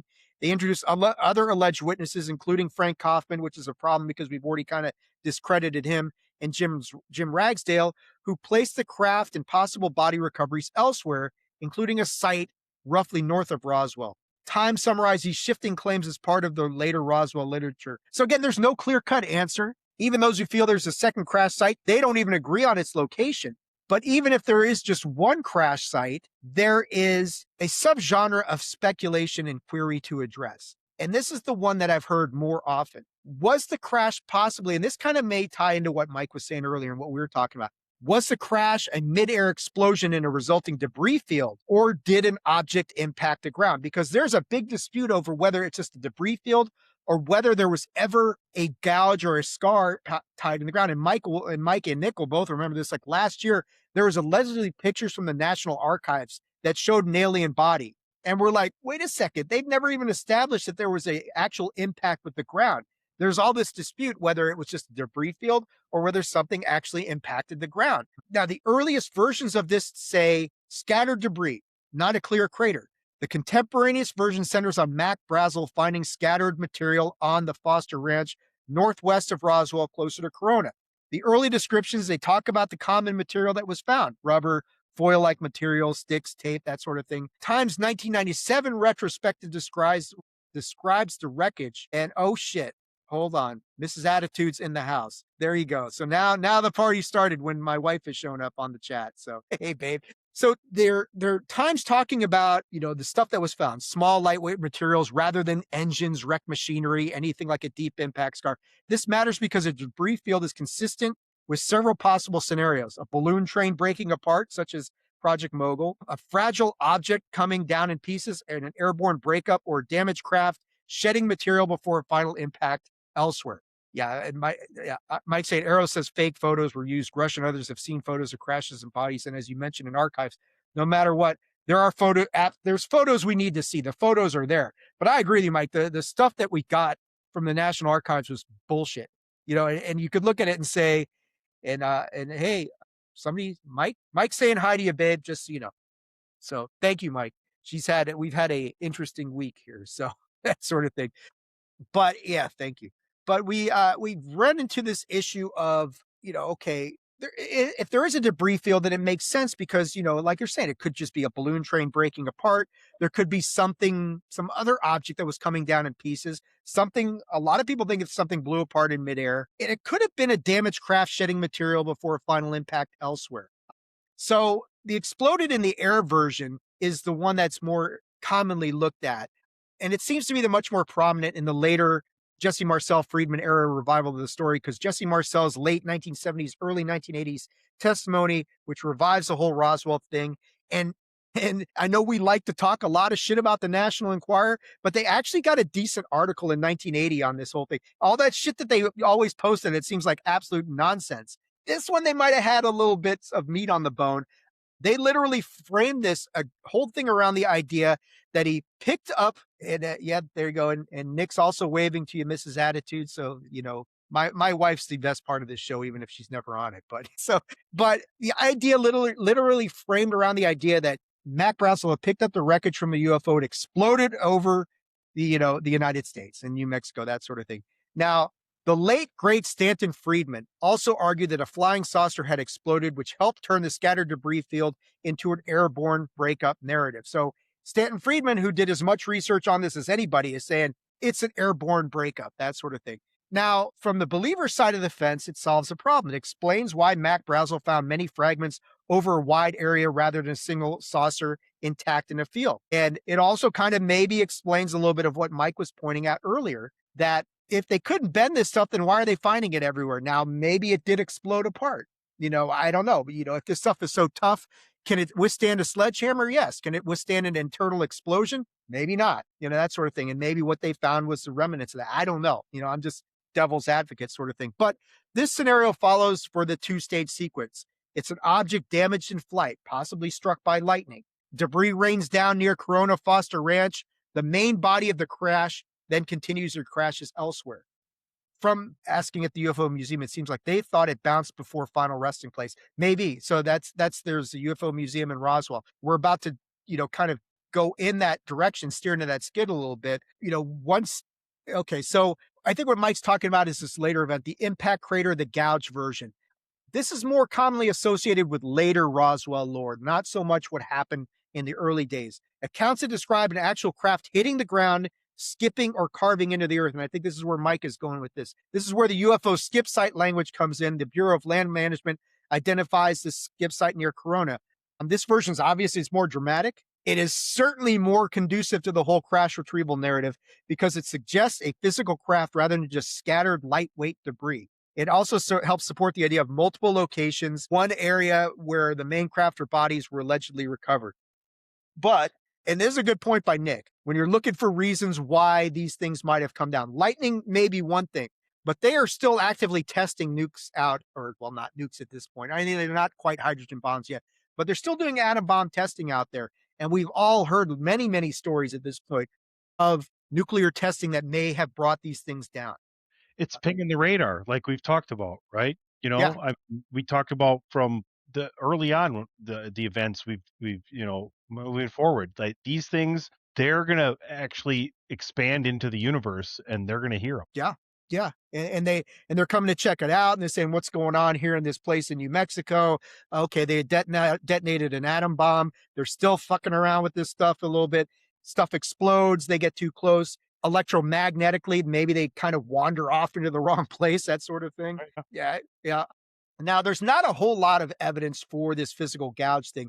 In 2002, the Maxwell Museum's Office of Contract Archaeology conducted archaeological and geophysical testing at the reported Foster Ranch impact location. Their final report found no clear evidence of a UFO crash or military activity, but it did leave open the possibility that further trenching or remote sensing might test for a buried furrow. Conversely, the Sci-Fi Network's UFO, the Roswell Crash, Startling New Evidence documentary, they conducted a similar archaeological study. I cannot talk. And you know what? Instead of me explaining it, I'm just going to play you this little clip from that will tell you exactly what they found here. So let me pull this one up here. Here we go. Wait, put Mike's last comment up first. This is hilarious. I love me some chicken nuggies from McDonald's, Mike. Thanks, buddy. UFO McDonald's on me. If Dave and his wife and Tunney can make it to Roswell in case Tunney wants it to be another 50 degrees hotter. We're there, Mike. Mike knows I'm in Bakersfield, so it's like Roswell's got nothing on us, man. It's going to be like 107 degrees every day. I'll be there in a day and a half. All right, let's play this thing. Let's see what these guys came up with here as far as this possible second crash site or impact crater or whatever you want to call it. 3 weeks after the backhoe excavation, Bill Dolman returns to the dig site to examine his results. In one of the trenches, he is surprised to find what could be an impact mark, right where the experts said there'd be one. Something moved the original natural soils and sediments from here at some time in the past, and then it filled back in. It happened long enough ago that this feature was not evident on the surface at the time. But does any of this evidence bring us closer to solving the riddle of Roswell? What we have done is find some things that are suggestive, taken soil samples that could be looked at microscopically for some kind of debris evidence. We came up with some surprises. One of them's over the hill and is clearly to my mind, not a cow path and not an old two-track that's eroded. And it was quite a surprise. Someone could come along and take part of our results, selectively draw upon the results of this study and say that they were offering indisputable physical evidence, but it would not be true. No, we got something that's unexplained. The Roswell incident has become an integral part of New Mexico state history. Back at the university, Dolman briefs Governor Bill Richardson on the results of the dig. And the initial impact point was right in here, according to Don Schmidt, who's basically a technical advisor to the project and a leading UFO researcher. The exciting part about this was that, wow, we've got a stratigraphic anomaly right where there should be one. We've got something, right? It's intriguing. I don't think the U.S. government... So something's there. And it's inconclusive like everything else on this case, but there's something that disturbed the soil out there that at least suggests, okay, this is not a natural formation. It's not a two-track. It's not a cow path. There's something that happened out here that disturbed the soil. I don't know what it is. And you can see the governor of New Mexico at the time, Bill Richardson. I think this documentary is from like 2000, which is funny. Like a lot of the older documentaries covering Roswell are where the good stuff is. Like some of the newer stuff is like, you guys aren't really telling me anything new. But what do you think of that, Tony? I mean, nothing that's earth-shattering or super conclusive, but something there. My mind always goes first to the narrator, and that's Brian Gumbel. It is Brian Gumbel. Unmistakable, and he's excellent at that. Yeah, it's interesting, right? Like, especially when they sit there and go, well, the markings are right where they're supposed to be. Right. That's something. Yeah, the experts have been telling us for years, this is where it happened. And it's like, well, there's something here. There's something here. Yeah, here's Mount Ararat, I think it is, and there's the markings of Noah's Ark, right? Like it's just kind of like that, right? Right. And earlier in that documentary, which is worth watching, actually, it's worth checking out. They did get soil samples, which did have some odd readings, from a radioactive sort of standpoint. So they took those and they took it away, and I don't know what the results of that whole thing was. But it is kind of funny, like Tony, you mentioned Brian Gumbel. We've had on this episode so far, we've had Robert Stack, we've heard the voice of Leonard Nimoy, we've heard the voice of Brian Gumbel. So there's like some big heavy hitters who are like reporting on this whole aspect of things, and it's very intriguing in that respect that you get so many like well-known people who are covering this whole thing. Mike saying, did they ever agree on the crash of the size UFO? I don't think so, Mike. I mean, and there's not even consensus as to the shape of this thing that crashes down. There's some stuff coming up on that later on. A lot of people say it's not a disc. A lot of people say that it's going to sound a lot like what Kenneth Arnold was describing, Tony, something more batarangish shaped, that sort of thing. In honor of comedy, I think size has been questioned throughout humanity. That's why very good. This is why I'm glad you're here tonight, man. I need somebody to keep me grounded, man. A little levity, man. I'm sorry. I can help no, myself. It's been an hour and 13 minutes. I had to crack a joke. No, I appreciate it. Yeah, some levity on this heavy topic. But, what we're talking about when you're trying to reconcile these two versions, was it airborne? Was it a impact? Was it both? The people on the believer side of the fence, they're going to say craft was damaged by lightning, malfunction, collision, weapons fire, as Nick was saying, possible reaction to a nuclear bomb test somewhere, atomic bomb test. It broke apart in the air. This creates a debris field on the ranch. The main body then continues onward, comes down separately, producing the gouge, crater, or skip site. The military recovered both the ordinary-looking debris and then the more sensitive material elsewhere. So, yeah, Nick appreciates your humor, Tony. I'm with you, Nick. He's here for us. So, it's internally consistent to have that sort of story, which is the scattered debris field and then an impact somewhere else. The skeptics, of course, say, oh, bullshit. This is all just myth growth. This is a story that it's like any good fishing tale or like a game of telephone, Tony. Exactly. Like the more you get down the path, the greater this story gets and the bigger the fish gets and the more elaborate this whole story is and that sort of thing. So, yeah, it's an original case of a scattered debris field that then is just blown apart into this whole aspect of, you guys have just come up with a impact crater and what we're about to discuss right now, which is the biggest urban myth of this whole thing. And that is, were alien bodies recovered at Roswell? This is the most contentious. And, at the same time, it's the event that has captured the imaginations of many. Nothing about Roswell comes anywhere close to this aspect of the story. were the bodies of the alien beings piloting the doomed craft recovered from the site. It's been the subject of Hollywood fascination for decades, Tunney. We saw this in Disclosure Day. I mean, Roswell's a big part of the disclosure aspect of Disclosure Day. Now, hell, they brought the alien out at the end of the movie to like tell what to say, right? I mean, they showed you what you wanted to see. It was a giant gray with a big head and you know, the eyes. Yes. The surviving alien from Roswell, or, you know, one of them, was brought out at the end of Disclosure Day. Exactly. Sorry, spoilers. We're spoiling the movie. If you haven't seen it yet, that's on you.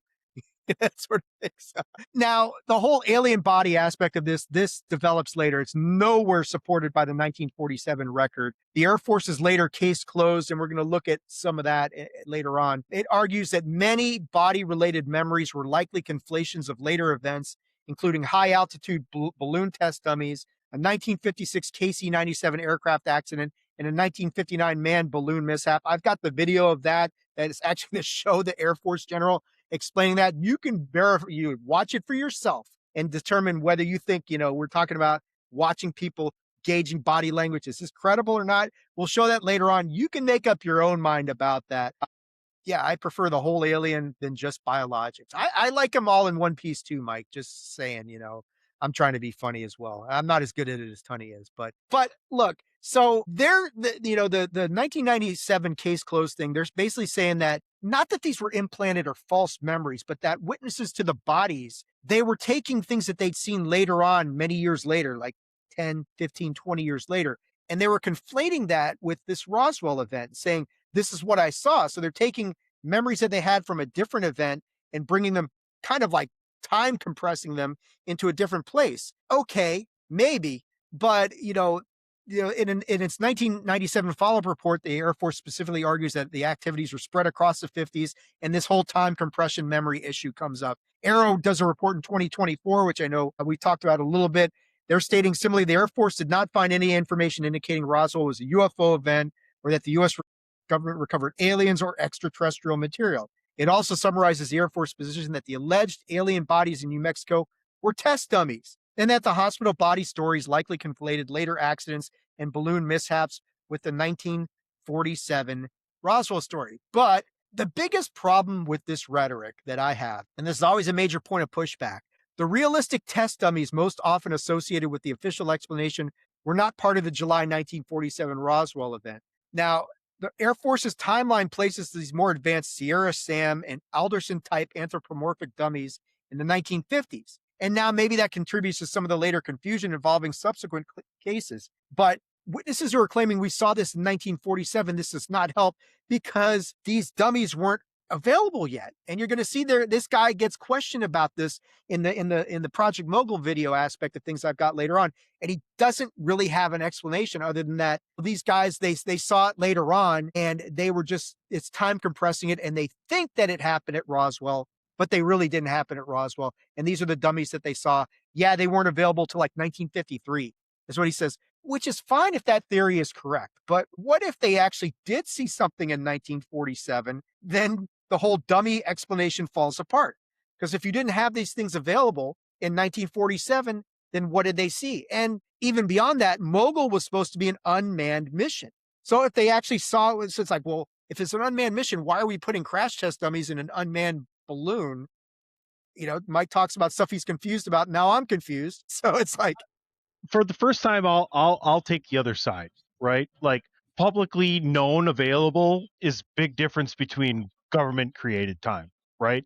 And to have something to test weight and mass inside of something is also legitimate, right? That being said, that's as much as I'm going to defend that side probably for the rest of the night. It's a valid point. I mean, you look at the whole aspect of, even though they're saying we didn't have them until 1953, maybe they had them before that. But again, you run into the other issue. It's like, why were we putting like dummies up in unmanned balloons, that sort of thing. Weight and mass tests. Yeah. I mean, Mike's like, why were dummies in a balloon to start with? It makes no sense. What was the test simulating? You got me, man. I have no idea what weight and mass. Yeah. I mean, there is some stuff coming up where they kind of like, they try to explain it a little bit, but like I said, when you watch that video, it's like, I'm not sure I'm buying this dude. And he doesn't even seem like he's buying his own bullshit at times. But I don't necessarily believe everything I'm saying in the last 35 seconds. So it's good podcasting, but at the same time, no, there is a point to be made for that, right? it's Scientifically. great. Absolutely. But on the subject of alien bodies, I'm going to play a video, but this documents the most important witness basically on the whole aspect of the alien bodies aspect of things. And he's a guy by the name of Glenn Dennis. He was a young mortician working in Roswell at the time. And I'm going to let him explain his own stories rather than me read this stuff to you, because who wants to listen to me read all day anyway? It's kind of boring. This is much more sensational and salacious and that sort of thing. So let me pull this up. I'm always listening, by the way. I have no doubt you're always listening, sir. Just for the viewers, listeners. So, okay, let's get into this here. Glenn Dennis, who was employed as an undertaker, was asked by the base to provide coffins and ice for children. At the base, Dennis saw the remains of the UFO and met a nurse, an acquaintance of his, at the door of the local doctor's surgery.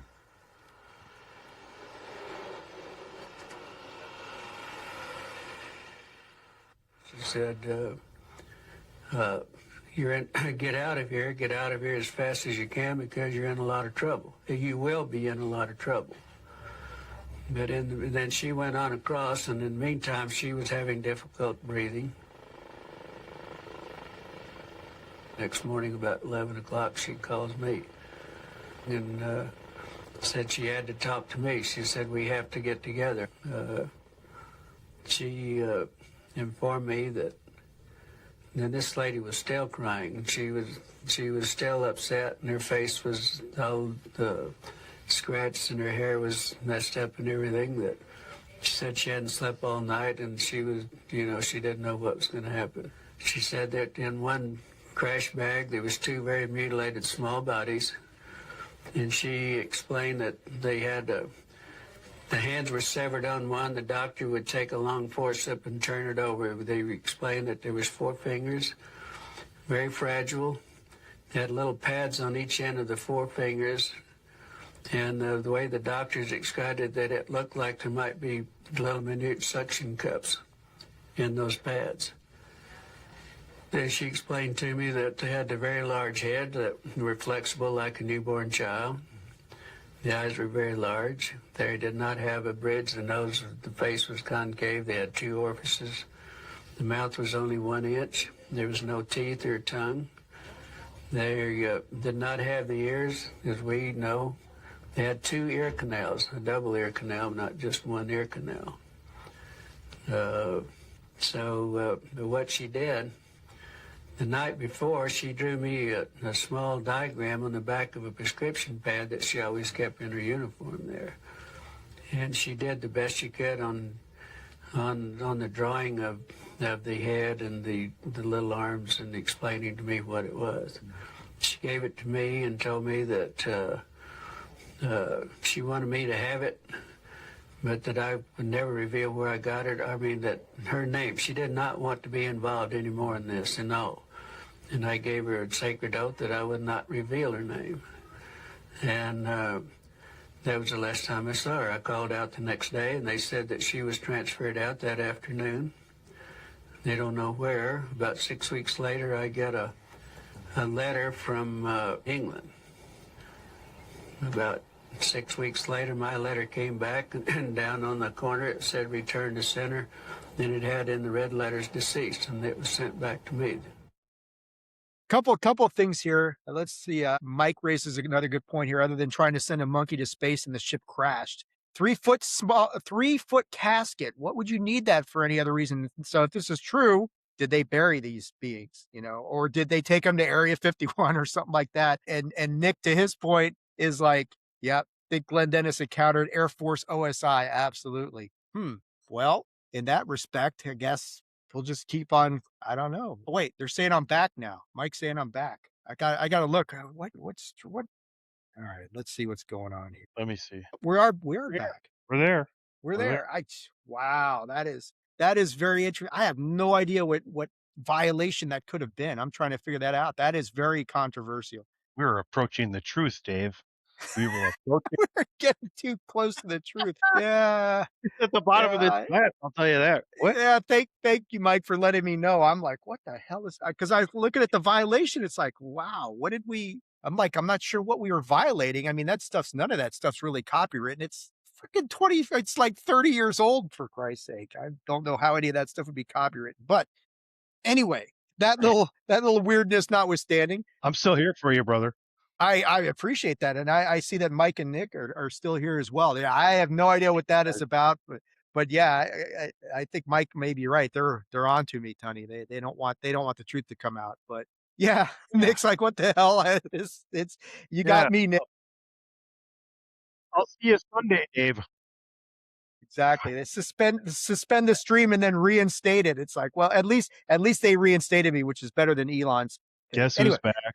Dave yeah. is back again. Moving right along with this whole thing, Tunney, what did you think of all that stuff? That I'll say one thing that, and now I'll take the other side of the fence a little bit. When the Air Force is talking about them conflating incidents and like maybe seeing something that happened in 1956 and time compressing it back to Roswell, what he's describing in part of that video does sound like maybe that was involved, like the whole commotion around like that 1956 crash where 11 people died and there could have been mutilated bodies, severed limbs, and that sort of thing. So when I watched that, I'm like, well, maybe there is some credibility to that, but still you got to start matching up. Well, where was he working at this time? What was he doing at this sort of time and that sort of thing?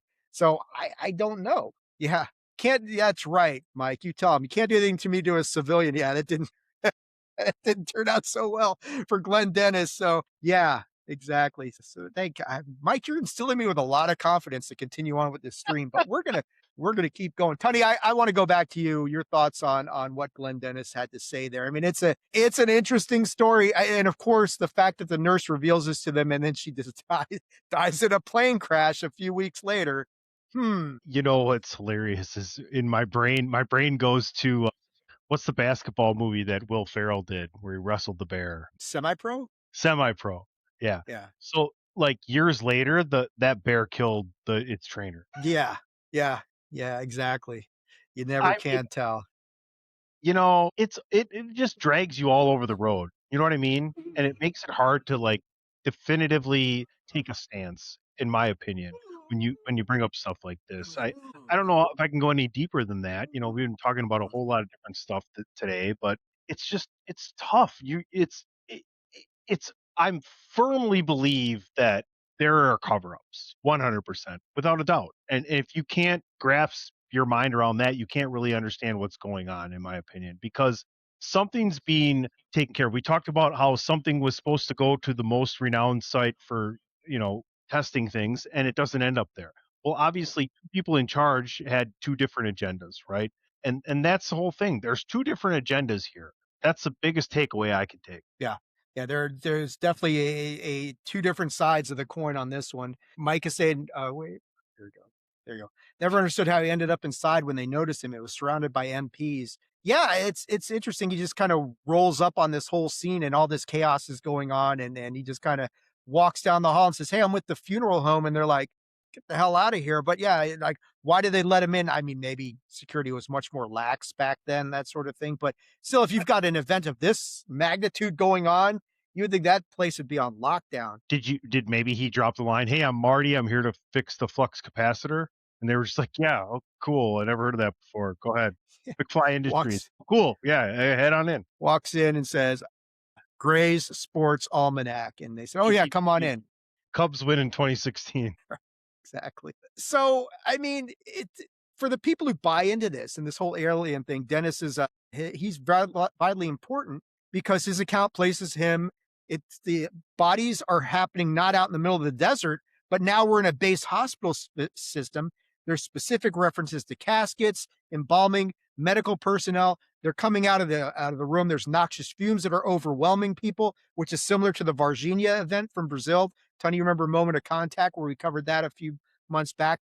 The strong smell of ammonia that was, debilitating the people. You got military intimidation of civilian witnesses, but Dennis's story has serious problems. The skeptics say, well, his account's undocumented, it's uncorroborated. He reports it more than 40 years after the event. which is, of course, one of the big complaints. The missing nurse, they couldn't verify. The Air Force has, as I said, they argued that the details in the story may have been confused with the later world events, including the 1956 KC-97 crash and a 1959 balloon mishap. Those damn balloons, they're dangerous, man. They're a real problem. So, right. So Dennis's testimony, it's one of these classic Roswell things. It's dramatic, it's memorable, it's potentially earth-changing if true, but you can't verify it. It doesn't prove alien bodies were recovered, but it does show why researchers believe that the body claims cannot be dismissed with a simple, well, they were just crash test dummies explanation. And over the years, you've got other witnesses who have said the same things, that alien bodies were recovered from Roswell. This includes former astronaut Edgar Mitchell, Gordon Cooper, Stanton Friedman. Will we ever know the truth? It's hard to tell. It all seems kind of unlikely. So on the subject of, witnesses being intimidated, and at the risk of getting this stream pulled again for reasons that we don't even know, I'm going to play like this little clip of a witness. Can't silence the dogs forever, guys. That sort of thing. Mrs. Attitude must be coming home. But I got if you can't ghost the dogs. Thank you. I got one of the dogs named Ghost. But I'm going to play a little clip of a witness by the name of Frankie Rowe. Now, Frankie is known a lot for Roswell enthusiasts. This is actually a short one. Frankie's father allegedly found some of the debris that was involved out at Roswell, and he was a firefighter. And at a fire station, one of the people he worked with, like a police officer or sheriff, had some of this memory material and dropped it on the table, and it spread out in front of them and all this sort of stuff. So she allegedly handled this stuff. And then we get this incident that takes place where you've got, military personnel, again, men in black, whatever you want to call them, trying to intimidate witnesses. And you got to remember that in this whole thing, yeah, it's a warning. They're telling me not to do it. Mike, I'm hard-headed and I just don't listen very well, as Tunney will tell you. But I'm going to play this anyway. This is they're Dave's cardinal. They're my cardinal from Disclosure Day. I'm going to play this. This is Frankie Rowe. You got to remember that when this stuff happens, what she's talking about, Frankie Rowe's a 12-year-old girl. So the fact that this is being said to a 12-year-old girl is it's something extra special. It really is something extra special. So let's see what happens here. They first tried to convince me I didn't know anything, I didn't see anything, and I didn't hear anything, and I kept insisting I did, because we were taught you couldn't lie. And when he insisted, you don't know anything at all. And he finally said, if you don't understand that you don't know anything, I'll tell you what will happen to you. He said, we had 2 POW camps here during World War II. This is very shortly after World War II was over that this all happened. And he said, you can be taken from your parents. We'll send them to one of the POW camps. We'll send all of the kids to the other. And one was south of Roswell called Orchard Park, and the other one was in Artesia. And the Artesia camp was not actually a POW camp, it was the Japanese internment camp for the Japanese citizens. And he said, now if that doesn't convince you that you can't talk about this, we can just take you out here and kill you in the desert. He said, it's a big old desert and nobody will ever find your bodies. So we'll just bury you out there and nobody will ever know you were ever here. So I promised I wouldn't talk about it. Sounds familiar. I mean, she's 12 years old when this, now if you believe this, of course, a lot of people say Frankie Rowe is not credible and that sort of thing. And she passed away in 2017. But if that's true, she's a 12-year-old girl. I mean, that's heartless, cold ass shit to say to a 12-year-old girl, isn't it? To say, man, we'll take you in the, we'll take you out of this world. No one will ever find you. No one will ever know the difference. Pretty harsh, man. What do you think, Tony? Those are the times, though. Like, think about but I mean, seriously, like, think about the difference between now and, I mean, I'm not trying to be Patrick, but you're older than I am, and I'm old enough, It's right? okay. Like, I mean, it's totally different world for kids, the invention of the cell phone and then the smartphone just kind of changed society, like one of the greatest changes in society ever. And people don't really think about that a lot, right? So to think about the times then and kids to be intimidated, right? Like the directives that were given to these people to hide this kind of thing. I mean, it's it's not hard to kind of conceptualize what was happening. No, it wasn't. And I mean, you figure that kids could be easily intimidated. You've got the threat of being taken to Japanese internment camps or whatever they're doing over there. We'll just split you up from your parents. Hey, you know what? It's too much hassle. We'll just kill you and dump you in the desert. Same thing they told to Glenn Dennis, right? Well, I mean, phones will be out in the desert. none of us know what it's like to be living in a post-World War for the most part. Like there's war going on, but it's not like World War II. It's not like World War One. Like World War II, the entire country shut down and started making parts for the military so that we could win the war, right? That kind of shit doesn't happen now. You know what I mean? It's an industrial kind of capitalistic world we live in, and despite war, that all continues on because some of these businesses are too big to fail. But it's a completely different time. You got to imagine what's going on 80 years, literally 80 years. It's almost a century ago when this happened, guys. This is a completely different thing that's going on, a completely different animal. Yeah, And having absolutely. said that, I gotta go. I gotta check out Dave. I was glad to be here. I'm just like I tried to stay for everything, but I need to take care of what I need to take care of. And I gotta check off here. But man, Mike and Nick, you guys are awesome. This is a great project, and I will be back. And tonight just one of those nights I couldn't complete the mission, so I apologize. Yeah, they scared you with that cutting that stream shit. I don't blame you, man. Let's go with that. Let's go with that. No, man, I appreciate you staying with me as long as you're. Let people know before you cut out of here, Tunney, where can they check you out on social media, man? Right there at PC Tunney. And Mike's telling you that's well done, that sort of thing. Hey, before you go, before you go, let's last thing that Mike had said here, and then just get your thoughts on this because it's a good one. If the story is true, what the guy said worked. So wrong, but that's the point. I do wonder why they were so worried about a 12-year-old though, and her stories seems more concerning for the adult men. Yeah, man, absolutely. That's a good point.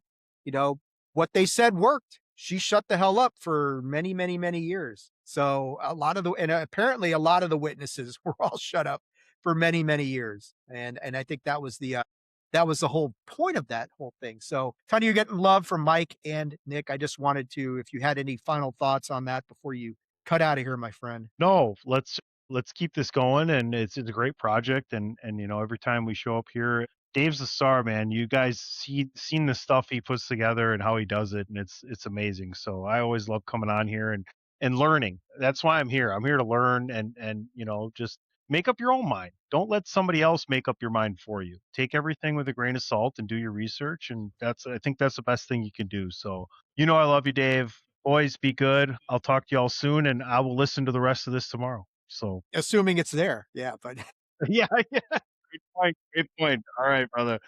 Later, man. Thanks, Tony. All right. Great to have PC Tunney. I really appreciate him. He went a lot longer than I thought he would. As he mentioned, he's starting as a new job. He's working in 90-degree heat, which is not much fun. But we on our end are going to continue rolling on with this episode because we got a little bit of more stuff to talk about. One of the big things, and I was hoping he would stick around for this part, but he couldn't, and that's okay. One of the big things was Roswell an isolated event? Was it a much bigger UFO event that was taking place in June and July of 1947?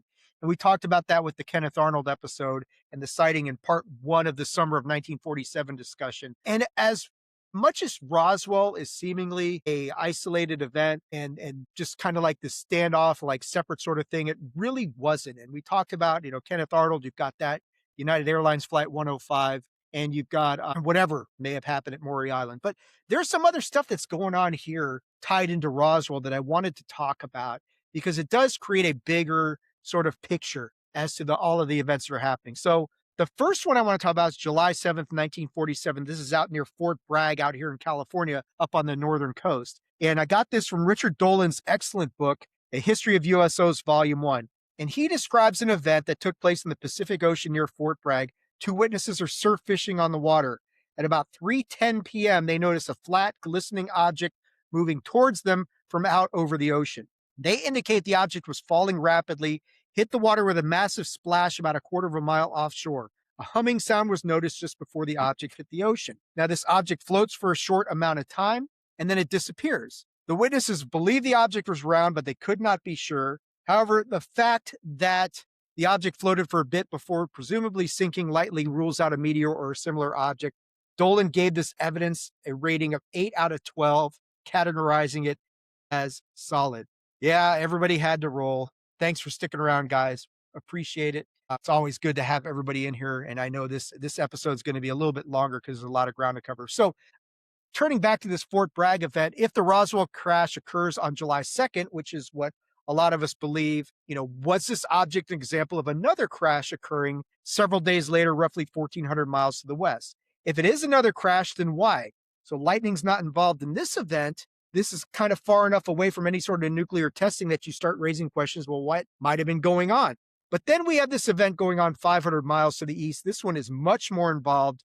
This is much more well documented. And not enough people talk about this. And this one actually does happen 79 years ago today. July 8th, 1947, Muroc Army Airfield, which is now known as Edwards Air Force Base. So Roswell's about to become a part of Americana with the famous article is about to come out.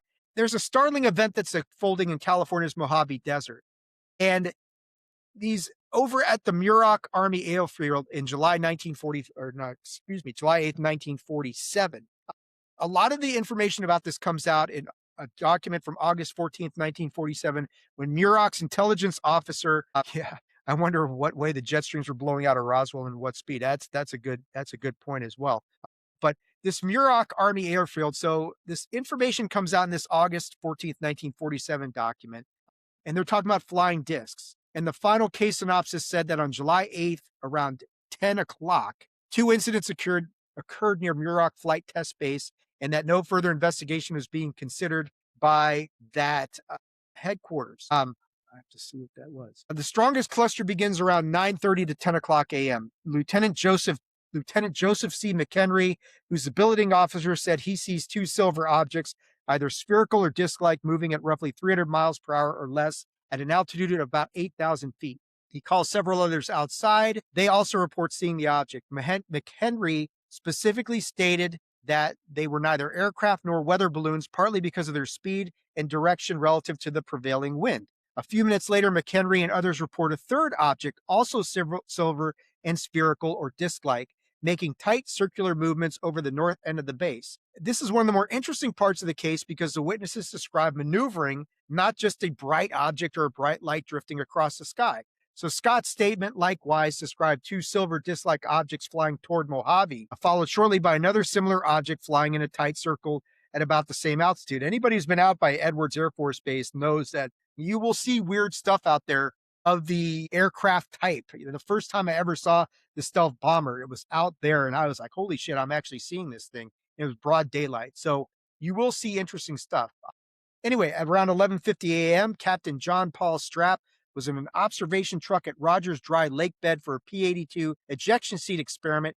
He and others saw a rounded white aluminum-colored object that at first looked like a parachute canopy, but according to his statement, it descended faster than the actual test parachute, drifted against the prevailing wind, showed an oval outline with 2 projections on top, and displayed no smoke, flames, propeller arcs, any of that sort of stuff. In his opinion, the object was probably man-made, and it possibly had been dropped from a great height. Okay. There's also a statement from Major Richard R. Shoup, who said that around noon, his attention was called to a thin metallic object north of the base. He described it as reflecting sunlight, oscillating, descending almost to the ground, then climbing and moving off. He estimated it was visible for about 8 minutes, roughly the size of a pursuit aircraft, though it wasn't shaped like a conventional plane.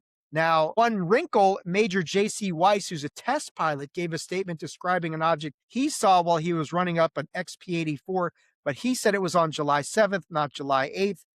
There's a belief that maybe this was a mistake in the date, but Wise is going to, whatever he sees, he's saying it's yellowish, white, spherical, 5 to 10 feet in diameter, moving approximately 200 to 225 miles per hour, not behaving like a weather balloon. So this event is very compelling, and it never gets talked about because of what else happens on this date. This is the day the Roswell announcement comes out. Meanwhile, you're over in Muroc Airfield Base, Edwards Air Force Base, over in the California Mojave Desert. And it's compelling because, look, this is not random civilian reports. These are all military personnel. They're test pilots, they're technicians, they're base personnel at a flight test center. You got witnesses who are not only familiar with aircraft, they're familiar with balloons. Some of them are specifically trying to rule out aircraft. They're trying to rule out birds, balloons, eye strain, optical illusion. The objects are described as metallic or silver. They're all disc-like or spherical. They're moving against the wind. They're maneuvering. They're oscillating. That's interesting, and nobody talks about this event because of what else happens on this day. Edward Ruppelt, who later headed Project Blue Book, wrote that according to older Technical Intelligence Center personnel, the Muroc case was the first sighting to make the Air Force take a deep interest in UFOs. And when you consider what the substance of this episode is, like, wait, that's the first one? You've got, this kind of like supports the theory that I have, that Roswell's not happening in isolation. So on the same day that Roswell enters the national media, you got credible military personnel at Muroc reporting all these unusual objects. Now, got to keep in mind that one of the rumors about Roswell that I've heard over the years, and I think other people have heard it as well, suggests that whatever was recovered was not taken to Wright, but was actually taken to Edwards, or in this case, it would have been Muroc. Now, if that's true, 6 days later, you've got all this activity at the base. If this is NHI, if it is alien, if something like that, could they have been doing some sort of like search and rescue mission where they're trying to get their comrades, the material, the UFOs back, and trying to find it out there at Edwards or Muroc or whatever you want to call it? I don't know. But it's funny that, unlike the other event that happened at Fort Bragg, this is obviously the much more better documented of the two events, or even comparing it to Roswell. The big difference here is that at Muroc, there's no crash and there's no rumors of bodies or anything like that. Now the skeptics have some really good points about this. Muroc was an experimental flight test base. So if there's unusual, weird objects that are going to be misidentified, a test range full of these aircraft, parachute tests, ejection seat experiments, this would be as good a candidate as any. This is like, how Wright-Patterson was the intelligence hub. This is where they're really testing a lot of these exotic things. Although not all the witnesses interpreted the objects as exotic. We mentioned the one guy who said what he thought he saw was man-made. It's a forgotten event because it's overshadowed by what's happening out at Roswell. But it's really important to keep this in mind. It's another well-documented event all happening around the same time. And then we get, Mike said, my mind is saying spy assets were coming in. We knew and tried to get a balloon up to detect them. Crashes all over from the spy assets or our own. Could be. Yeah, could be. Absolutely. There could be that sort of stuff going on. I mean, this is a hub. Anybody trying to spy is going to probably know what's happening out at this Air Force base. To a certain extent, they're going to know that. I'm not sure. But then we've got this other event, which the day after the Roswell event happened. So on July 9th, 1947, Roswell is exploding across the national press. An article and photograph appear in the Arizona Republic. And this is where William A. Rhodes describes an unusual object over Phoenix roughly 50 years before the Phoenix Lights event in late afternoon of July 7th. Later case summaries, the object is described as elliptical, flat, and gray, descending or spiraling from roughly 5,000 to 2,000 feet, then climbing away at an angle. Rhodes was able to get 2 photographs of these. NICAP's case summary directory says the estimated speed was 400 to 600 miles per hour, estimated size 20 to 30 feet. Project Sign later treated it as incident number 40. Let me see if I can't pull the picture up here. It's a pretty famous picture that most people have seen, but I'm going to see if I can't get this to pull up here. And I can share it on the screen for you guys, possibly. There we go. So there's the Rhodes UFO photo, which is a pretty famous photo. A lot of people have seen this elsewhere. And it's described as the shoe heel UFO photograph because it obviously it doesn't look like a flying saucer. It's got a rounded elliptical body with a sort of clipped tail or tail-like end. So this is another example of the Southwest being alive with flying disc reports at almost the exact same time that Roswell hits the news. This all happens in the same environment as Kenneth Arnold in the broader flying saucer wave. And this actually more closely resembles what Kenneth Arnold described when he said it wasn't really a classic saucer shape. He said it was more like crescent-like, heel-shaped, that sort of thing. There's an article in the debrief many years later that would say the Rhodes photograph and the Kenneth Arnold relating drawings are very similar to each other. So, the thing is, it may not be an early UFO related event at all, that sort of thing. But on the other hand, it is another weird example of a piece of evidence entering into, and this is another fun part where, material vanishes. There's a Roswell-like thing. Rhodes reportedly turned over the prints and negatives to government representatives, and later questions arose about whether the originals were ever returned. When the debrief reviewed this thing, archived documents say investigators looked closely at the photographs. Rhodes himself, his background, and the chain of possession. By 1952, there was internal concern over where the negatives were and whether they should be returned to Rhodes, with apologies if found. So again, you got another potentially important piece of evidence entering the government's hands and then vanishing, which of course ties into some of what we talked about with Roswell in the Battle of Los Angeles. The photographs are ambiguous. There's no reliable distance, size, independent corroboration. Most of the skeptics' later investigative reports included serious interest and suspicion. One summary noting that the case files included both the possibility of a hoax and more favorable evaluations. Other explanations suggest the photos show paper kicked up by the wind and photographed. So, it's just another example of all this stuff that's happening at the same point in time in history. And this whole UFO flying saucer craze, wedged in there with Roswell. You've got whatever's happening at Fort Bragg. You got Kenneth Arnold, United Airlines Flight 105, the big incident at Muroc. Now you've got this Rhodes photograph. You've got all this stuff happening on the West Coast and the Southwest. So I am firmly of the opinion that Roswell was not an isolated event, that this was a much more involved event that was all taking place at the same time. Call it a UFO flap, call it any number of things.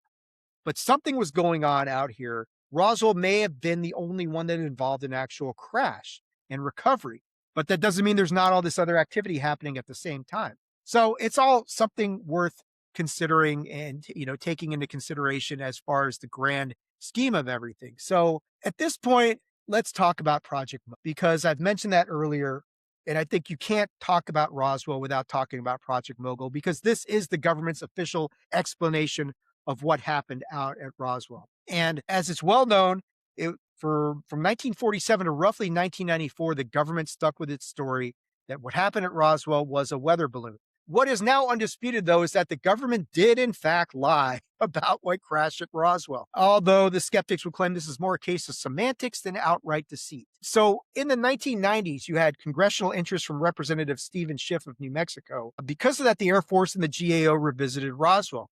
The Air Force then concluded that the debris was likely from Project Mogul, a classified balloon-borne research program intended to detect Soviet nuclear tests using high-altitude balloons and acoustic sensors. Now, the Air Force's Roswell report states that the Army Air Forces recovered debris from the balloon-borne project codenamed Mogul. Now, Aero's 2024 historical report repeats the core official conclusion. Now, they clarified Mogul operated from 1947 to 1949. They used high-altitude balloons that carried many sensors to detect long-range sound waves. Aero states that a crashed Project Mogul balloon outside of Roswell is the source of this early UFO claims. Now, I will say this explanation is much stronger than the original weather balloon explanation, because Mogul wasn't really an ordinary weather balloon. It was a classified military intelligence program, and this may explain why people were evasive or imprecise about it back in 1947, or just kind of saying, we're going to just call it a weather balloon and leave it at that. But one of the biggest complaints that I've always had about the Project Mogul explanation is, why did it take the Air Force 50 years to come up with this? Now, I'm not the only one to voice this suspicion. Lots of people have come up with this. In some respects, the Air Force's retort makes sense, and in other ways, it doesn't make any sense at all. So when the Air Force came out in 1994 to first talk about Project Mogul, they said, hey, look, we really didn't treat Roswell as a UFO event until the 1978, 1980 revival of the whole thing with Jesse Marcel and other UFO researchers then turned it into a crash retrieval story. Before that, they just kind of dismissed it as, it's a weather balloon incident. Then you had the 1994 Air Force inquiry, and all that sort of thing. So the delay was for several reasons. First, they said Mogul was classified and compartmented, which is true. It's a sensitive classified effort to detect Soviet nuclear weapons using balloon-borne acoustic sensors. So they said this was a highly sensitive project, and it took place in the early Cold War. And even though many of the physical materials, balloons, radar reflector sticks, foil, and tape, were not exotic, this is all a critical component, because while the purpose of Mogul may have been classified, the components from which this balloon was constructed clearly were not. The Air Force also argued that very people, even back in 1947, knew the program's full purpose. They say some scientists knew the real purpose, but not necessarily the project name. This compartmentalization, according to the Air Force, helped keep Mogul from being recognized for many years as a possible explanation for Roswell. And they kind of go in the whole thing that this was really a non-event after General Ramey's weather balloon explanation. The recovered materials were not readily recognizable as anything special. The debris itself was unclassified, so forth and so on. Now, the biggest problem with this is that the Air Force's explanation effectively concedes that the original weather balloon story was incomplete or misleading. And then there's also the whole Project Mogul Flight Number 4 controversy, because most people believe the Roswell crash occurred somewhere between July 2nd and July 4th.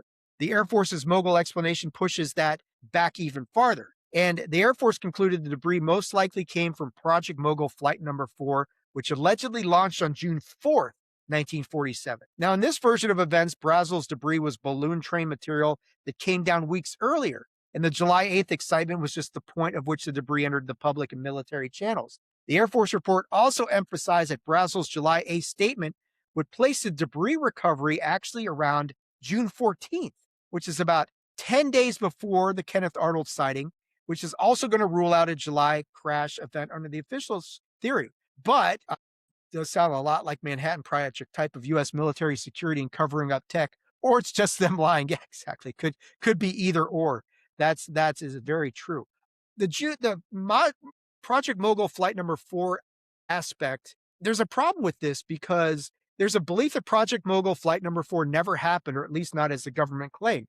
Because in the Air Force's 1994 Roswell report, they say Project Mogul Flight Number 4 launched from Alamogordo on June 4th, 1947, but it was not was not recovered by the Mogul team. The Air Force relied heavily on Albert Crary's journal and Charles Moore's later analysis, saying the June 4th launch involved a cluster of meteorological balloons in a sonobuoy. That explanation is attractive to skeptics because it accounts for several things at once: balloon-like debris, foil, radar reflector, secrecy, confusion at the Roswell Army Airfield, the shift from weather balloon to classified balloon project. But the critics are going to say that Crary's own June 4th diary undercuts the Air Force's conclusion. The famous line essentially reading, quote, "No balloon flights again on account of clouds, flew regular sonobuoy up in a cluster of balloons." So, end quote. Kevin Randall and the others who've researched this means that the planned full Mogul flight was canceled because of cloud cover, and that what went up later was only a smaller sonobuoy test using a cluster of balloons, not the full Mogul array with the long train of balloons, the radar targets, all that sort of stuff. Now, the skeptics are going to say you guys are overreading the diary language. The position is that something did fly on June 4th, even if the terminology is messy. They argue that Cray's entry does not prove no launch at all. It may mean the original plan configuration was altered or delayed, but the balloon cluster with equipment still went up. Charles Moore, who worked on the NYU balloon launches, later maintained Flight 4 launched, that its projected path could have taken it near the Foster Ranch area. And so you've got this, of course, back and forth. So again, there's no consensus here. But here's something else to consider. As noted before, Project Mogul is made up of common materials frequently used in less classified projects than in ordinary weather balloons. So whether you're going to say that this project was classified or not, and the purpose of it clearly was, we again go back to the whole thing that could Jesse Marcel have not recognized this material? Whether it was in a Mogul array or not, it's still the same material that most weather balloons are made out of at this time. It's just the purpose was different. So again, you go back to the whole thing, is the world's only atomic bomb unit at this time not able to recognize this debris? Possibly, but it does run into some different questions. So what I'd said earlier, and at the risk of the stream getting wiped out again at this point, I do want to play, this is actually in 1997. The Air Force had a press conference and they talked about, and this was specifically the Mogul issues came up like a few years earlier, but then they had to circle back to this issue in 1997 to address the issue of bodies being seen or reported, alien bodies, something recovered in the desert. So they had this whole big secondary event describing it. And I'm going to attempt to play this here and share this with you because this one's quite a bit longer. And maybe that's the problem is these things go too long. I don't know. But I want to play this because this is important because this is the Project Mogul aspect of things. And I think this is important because you got to actually like hear what this guy has to say and gauge his own kind of body language a little bit. Look for it for yourself to say, I'm not so sure about this because this is all very important. And it's just to me, it's like this guy looks like he's not buying his own story half the time anyway. But I had it pulled up, but now it's gone away. Here we go. Sorry. All right. Let's get this here. Trying to get this to work. There we go. I'm sure I'd like to show you this book, tell you it's $18 and head for the door, but there are 2 armed guards right there, and they're not going to let me out of that easily. Let me read my prepared statement, and then we'll roll a short video that Captain McAndrew will talk about, and then I will answer some questions. We're confident once the report is out and digested by the public that this will be the final word on the Roswell incident. People are already laughing about it. The conclusion of the first report left no doubt that what was recovered near Roswell, New Mexico in July 1947 was debris from a formerly top-secret Army Air Forces research project, codenamed Mogul. Mogul was an attempt to acoustically detect Soviet nuclear blast and ballistic missile launches. Mogul used an odd assortment of equipment carried aloft by a balloon train more than 600 feet long. This balloon train consisted of 25 balloons, attached acoustic devices, and several radar reflectors, which looked like box kites. In 1947, it was the misidentification of these radar reflectors that is most likely the famous flying disc. Today, we're releasing the final report to address questions about alleged bodies associated with the Roswell story. This report has 4 main conclusions. If you have your books, turn to page 3. We'll have a lesson. 1, Air Force activities which occurred over a period of many years have been consolidated and are now represented to have occurred in 2 or 3 days in July 1947. 2, bodies observed in the New Mexico desert were probably test dummies that were carried aloft by U.S. Air Force high-altitude balloons for scientific research. 3, the unusual military activities in the New Mexico desert were high-altitude research balloon launch and recovery operations. The reports of military units that always seem to arrive shortly after a crash were actually accurate. Descriptions of Air Force personnel engaged in the dummy recovery operations. 4, claims of bodies at the Roswell Army Airfield Hospital were most likely a combination of 2 separate incidents. 1 was a 1956 KC-97 aircraft accident in which 11 Air Force members lost their lives, or a 1959 manned balloon mishap in which 2 Air Force pilots were injured. That information is in this report. These conclusions are listed in page 3, as I said, of the book. Please roll the video. Okay, yes, ma'am. Why did it take so long to come up with this conclusion? You've come up with many other conclusions. Well, the first report was the GAO required report for Project Mogul. When Captain McAndrew was doing additional research after that report had been given to the Secretary, and we were waiting to publish the second report, he was looking for additional pictures.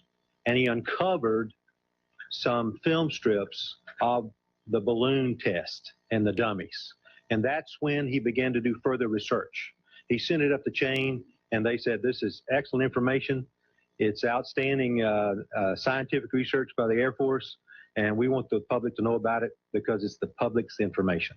Colonel, how do you square the UFO enthusiasts saying that they're talking about 1947, you're talking about dummies used in the 50s, almost a decade later? Well, I'm afraid that's the problem that we have with time compression. I don't know what they saw in 47, but I'm quite sure it probably was Project Mogul. But I think if you find that people talk about things over a period of time, they begin to lose exactly when the date was. And there were lots of dummies dropped. There were about 2,500 balloons launched during this 30-year period in New Mexico alone. Why do you think people in Roswell and elsewhere still are not convinced, no matter what you say? I'm sorry, but I just can't answer that question for them. But they must look at the evidence. If you will read this book, and I'm sure you're going to take it home tonight and read it, quite frankly, you're going to find some very interesting and quite fascinating pieces of information about Air Force research. Whether you accept that as the Roswell information, I quite frankly don't know. But we do, because it overlays so well with this period of time. UFO groups does the Air Force regret not declassifying some of this information sooner rather than just the last few years? Great question. Nothing in here was ever classified. In the first report, everything was classified in the 70s. How much did the study cost? That's a good question, and quite frankly, we've not captured the data. But let me tell you that we've had no more than 1 or 2 people on it, probably not even full-time over the last 2 years. I can get that for you, but I just don't know, because we just got the book on the 10th, and I don't know what the publishing costs are. Yes, ma'am. Colonel, let me just clear up 2 things that you sort of brushed over quickly. Number 1 was the time frame that people are going to say, but this is 10 years. How could they possibly make a mistake on the 10 years? And number 2, you said it was never classified, and yet why didn't people at the time say, well, my goodness, we were having dummy tests, this explains the answer? Well, the dummy test, actually, you need to get the book. Actually, you need to look in there. If you look in there, you'll find there are a couple of things in which the dummy tests get lots of media attention. I have it tabbed, and I should be able to find it, but quite frankly, I'm sitting here and my knees are shaking. 26, Page 26. Yes, explain those 2 things. Okay, there's your pictures for that. But let me tell you that I don't know why they can't associate that time period. I'm sorry, I just don't have any information for that. All I know is what the Air Force did, and that if you overlay much of their claims and you look at the Air Force scientific research, you can see it's obvious that what we're talking about at Roswell, and I don't mean Roswell in 47, because that was Project Mogul. That was unmanned. I want to make that very clear. And that's the first report. But over that period of time, dummies were dropped all around there. And I think it's logical to assume that the people there saw Air Force ambulances come out, they saw gurneys come out, they saw body bags come out because the dummies were put into body bags to protect them. They saw people in pith helmets. They saw people in shorts out there brushing the bushes looking for the remnants of the balloons. And when you put all that stuff together and spin it, you find that it fits perfectly with many of the occurrences in Roswell during that era. They also said that these figures were much smaller stature than full-size adult figures. How do you reconcile that? I don't reconcile that. I just have no idea why they say that. Can you help us with when the dummies were first used? What year? 53. And how many, you say, numbers? Well, the actual balloon launchings were about 2,500. The actual number of dummies dropped were, it's actually in the book and it's very specific, but the number just escapes me. It's more than 300 or 400. Yes, sir. Why did they make it the design resemble to flying saucer? It makes it very suspicious. The flying saucer. Now you were talking about in the video. That's also in here, I might add, and you saw it in the video. Some of the, and you're looking at payloads. What they were doing is they wanted to recover these payloads, and so they were testing the parachutes. And I totally agree. If I saw something like that, I'm riding along out there near Rio del Sol, and I'm wandering out in the desert, and I see this funny-looking dish out there. I might want to poke around at it, but quite frankly, this is probably what it was. You keep saying, using the word probably, and you say case closed. Those 2 don't jive. Yeah, How do you reconcile that? Okay, let me say, from the Air Force perspective, that's exactly what it was. So does the Air Force. And I don't mean to be rude about that. I want you to understand we are very, very proud of this report. We think in our office that this answers lots of questions, and it answers them logically and with integrity. And one other thing I might add is if you want to do your own research, in the back is a complete technical report bibliography, and also there is a terrific set of endnotes. And I recommend that if you're interested in this, that you take these and you do your own research and come to your own conclusions. Yeah, I think, Mike, I'm going to put yours up here because I agree. They sent the wrong guy up to the podium. So in that whole segment there, I mean, the explanation just kind of doesn't make a lot of sense. I mean, the aspect of things where they're dropping things that look like UFOs and could they have been misinterpreted? Sure. Some of the stuff they showed, yeah, it looks like UFOs, but the whole idea about where they basically admit these dummies didn't even come into existence since 1953. And kind of the assumption being that people just confused their memories so much that what they saw in 1956, they said, no, that happened in 1947. That's a lot harder to reconcile. And he didn't have a good response for that. He's like, well, how do you reconcile that? Oh, I can't, that sort of thing. So I agree with you, Mike. They sent the wrong guy up to the podium because there's aspects of that are just weird. Like, he's got to refer to the book. He doesn't know the answer off the top of his head. He's referring to the book, which of course costs like $18, like he was saying. And he's admitting my knees are shaking now. I'm sure he's being facetious there. But at the same time, it's like, I don't know. I mean, the whole thing just feels like just this massive whitewash that this guy's doing. And I watch that video and I listen to the explanation and I take everything into consideration. It's like, man, this just doesn't seem plausible. I mean, everything is happening after the fact. Mogul being announced 47 years after the fact, the anthropomorphic dummies being injected. But here's the weird thing about this that should be considered. At no point in that video is he denying anything. I mean, they're basically admitting that people are sighting bodies, however you want to describe that, out in the desert during roughly this time frame. So does that add any sort of credibility to the whole alien aspect of things? Yes and no, I guess, is the best way to look at it, because you're looking and saying, well, they're basically admitting that people are sighting body-like material out in the desert. They're just saying that, oh, they're interpreting it. They think it's aliens, but it's really crash test dummies and that sort of thing. So even they're kind of acknowledging the fact that bodies or anthropomorphic sort of something is being sighted by people in the deserts around Roswell. It's just a question of when and what and that sort of thing. So the whole thing's very interesting. I wanted to play that because I thought it's very important, and it's old. That's 1997, so a lot of people haven't seen that before. But if you're really going to dig into the whole Project Mogul explanation, I think that aspect of thing is really important to consider that and say, all right, I'm looking at this witness and I'm not sure I'm buying what he's selling because something about this feels wrong. And I think Mike is on to something. They probably did send the wrong guy up to the podium and that sort of thing. We are getting near the end of this. And I think one of the more interesting aspects of things that I want to talk about is the concept of this Ramey memo. And for those of you who don't know what the Ramey memo is, this is the last tidbit of really interesting information to consider. So near the end of the Sci-Fi Network's UFO, the Roswell crash, startling new evidence, and I will risk playing this part that I want to talk about, there's a sort of a compelling piece of evidence that's presented involving the so-called Ramey memo. Now, for those of you who don't know what the Ramey memo is, this is the paper that Brigadier General Roger Ramey was holding in the famous July 8th, 1947 Fort Worth photographs, taking while they were displaying the alleged Roswell debris. Now, the 2002, this reminds me of the story Tim Phillips told about a cocktail party in DARPA and WASP for the Tic Tac. Then Gary Voorhees shot it down because he was on the WASP team. Yeah, exactly.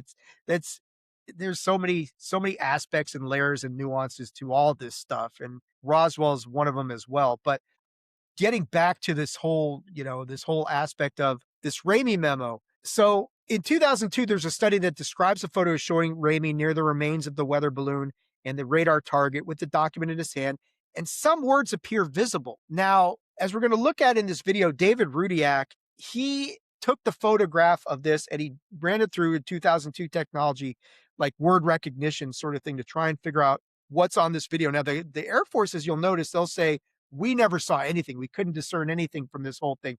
Rudiak claims that he sees phrases such as victims of the wreck, references to a disc. He claims this is a smoking gun, and that's what he says. But right around the time that this documentary aired, then you've got James Horan and Randall publishing a study called A Message in a Bottle, and this is published in the Journal of Scientific Exploration. They had different groups of participants try to read the memo under different suggestion conditions. So, anybody who's familiar with placebo effect, this is going to sound kind of familiar. One group was told it related to Roswell. Another group was told it related to atomic testing. And another group is given no specific context at all. Their conclusion was not that the memo was useless, but that its interpretation was highly vulnerable to expectations and suggestions. So this study is important because it undercuts the idea that one person's claim reading can be treated as definitive. Many people thought that they could read parts of the memo, but the readings tended to follow the contextual clues that they were given. But a few words were perceived consistently across the groups, suggesting that some portions of this whole thing may be genuinely legible, even if other crucial phrases remain disputed. So specifically words like Fort Worth, Texas, story, weather balloons, they were all identified with some consistency. But the explosive phrases cited by Roswell researchers, especially victims of the wreck, they could not be confirmed across the test groups. Now, the pro-UFO group produced, expected Roswell-centric words such as remains, crash, UFO. The atomic bomb group produced context-fitting words like glasses, flash, atomic, laboratory. And so this is part of what they were cautioning people about, is like people could see, they're seeing real words, the story, but the words they perceived were influenced by the background that they were given. So the study is not that the memo says nothing, but that it remains too ambiguous and too vulnerable to exclude the expectation bias. So you can't really use it as a smoking gun. So I wanted to know if there were any technical updates. And as anybody knows, if you actually look at the research document I did, we've said this before. These documents that I do, they're collaborative efforts between myself and ChatGPT. But with this document particularly, I really had to guide ChatGPT by the hand. I had to say, here's what I'm interested in. Go find me, go research this, which is really a decent enough use of AI in the situations like, you be my research assistant. Here's what I want you to go find. It did a very good job of that, but I did have to guide it by the hand a lot more on this document and this research than other ones in the past. And that's okay, because I feel like this is more me with my research assistant. But anyway, I asked it, hey, since this video in 2002, have there been any updates? And there are a couple. In 2015, Kevin Randall again went a collaborative effort with photographic and forensic experts. They did some more non-destructive scans of the negative. And Randall would write down that the team did all sorts of new scans under different conditions, hoping to clarify the memo. The result was disappointing. The new techniques did not produce an immediate breakthrough, cleaned up the memo only marginally, left the critical areas still unreadable. His bottom line was, there's no new and great revelation, and we are not much closer to the solution than we were before. Better scans were made, but they did not settle the memo. The general consensus is it's still disputed. Now Kevin Randall in 2022 says, although the memo hasn't yielded definitive results, he still considers higher quality digital scans one of the few empirical areas where progress might be possible. So we fast forward to 2025. ResearchGate printed off a pre-printed study claiming that new proprietary imaging analysis had identified the phrase 1 PAAF ATC 34 victims/disc in the Ramey memo. And they argued that this confirms references to victims and a disc. Now, if this is validated, it's highly significant. But again, the paper is not peer-reviewed, relies on proprietary methods, hasn't produced a broad expert consensus. This, to me, sounds like the pyramid scans in Egypt, the Khafre pyramids and that sort of proprietary tech that allegedly can see down, 2 miles underground. Maybe it can and maybe it can't. But, we're going to have to wait and see whatever comes out of this whole 2025 Ramey memo study. But I am going to play for you the segment from the science discovery aspect of the Science Network's research on this thing, so you can read it or watch it for yourself and make up your own mind as to what you think about, is this ridiculous? Is David Rudiak onto something, or is it just like complete horseshit? I don't know. But as most of the things on this episode, it's all about watching it yourself and making up your own mind. So let me pull this up for you guys, and you can check it out for yourself and see what you think here. But the will to believe drives other UFO researchers to push forward against the odds. Dr. Dave Rudiak is a research scientist who believes he has found the long-hoped-for smoking gun of the Roswell incident in a photograph that's been in the public record since 1947. Even though I had believed that something very unusual had happened at Roswell, I was surprised at what I read in here. I wasn't expecting to see some of this stuff. Rudiak has spent the last 2 years using computer imaging to analyze what Roswell researchers know as the Ramey memo. First, there was the Roswell-based press release. About an hour after the press release, General Ramey was already speaking on the phone to reporters in the Pentagon press room and saying it looked like a weather balloon to him and a radar target, and that is in fact what is pictured here. So they brought in the photographer from the Fort Worth Star-Telegram. He took 6 photos. 4 of the photos have General Ramey, and he's holding this message in his hand. In 3 of those photos, the message is turned away from the camera. In this particular photo, though, for some reason, it's facing the camera. And fortunately for us, the image is of sufficient quality that we can read quite a bit of the message. And it tells, I think, a very remarkable story. During the GAO investigation, U.S. Air Force representatives claimed they tried to enhance this photo themselves. Their official conclusion was that even using state-of-the-art equipment, it was totally unreadable. And this is the memo the Air Force said that their high-level government organization, photo analysis lab, could not read anything on. And if we zoom in here, you can obviously make out some of the words quite easily. And everybody sees this here. This is, the 2 words here are weather balloons. These words are very important because it tells us that this is about Roswell, because Ramey's trying to sell a weather balloon story to the press. It's not his lunch order, it's not his laundry list, it's not Mrs. Ramey telling him to bring groceries home. All right. Rudiak's inquiry began by focusing on the most readable key words and phrases. Here's the word disc, and it's in quotes because there's a new use of the word, and they typically put the word disc in quotes. Another group of words that everybody sees are right here. It's Fort Worth, Texas. Another key word was identified, both by Rudiak and other researchers who have analyzed the memo. Up here is a key word that was picked out by the first group. They read this as victims up here. Here's a graphic of this keyword victims. These letters underneath are actual teletype font. I'm just assuming that we have these 4 letters. The question is how many words in the English language will fit that? And here they are. The only word that seems to fit is victims. So the word victims is critical because it's really the first documentary confirmation that there actually were casualties or bodies involved with Roswell. It's all been based on witness testimony up to this point. Rudiak believes that by piecing together the most legible words and phrases, even the simplest reading of the Ramey memo is incriminating.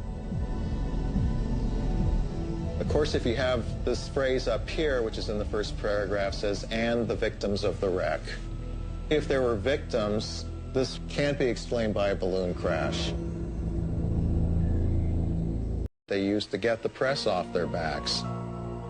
After 2 years of research, Dr. Rudiak believes he has interpreted the entire text of the memo in General Ramey's hand. So here's the first paragraph. It reads, Fort Worth Army Airfield acknowledges that a disc, again in quotes, is the next new find west of the cordon. If I'm reading this correctly, they found the main disc west of the cordon, and General Ramey is confirming this. And then it goes into this phrase, and the victims of the wreck. You forwarded to possibly the team, some sort of team at Fort Worth, Texas. So you have something in the disc, the aviators in the disc. They were going to ship them by a B-29 special transport, it's abbreviated as ST, or a C-47. I have about 80% confidence in what I have here. I think at least 80% of the words are correct here. I think even if people can test most of the words that I've come up with, that there's enough words that are clear enough, such as in the disc, victims of the wreck, that it puts the lie to the whole balloon explanation and also to the Air Force's claim in 1994 that nothing could be read in this message. So, yeah, make of that what you will. Could some of those words be read? Yeah, you could make out some of them, but, can you go so far as to say that they said what Rudiak says there? That's a lot tougher thing to say and much more disputed. And I don't know. I mean, there's some of that stuff that's there, but I would really like to be able to see a better high quality scan. And we've got that sort of equipment now that could probably do that sort of stuff. So it's a fascinating concept. It's a fascinating aspect of this whole thing to consider is like, well, is there actually, why would he have been holding that in his hand?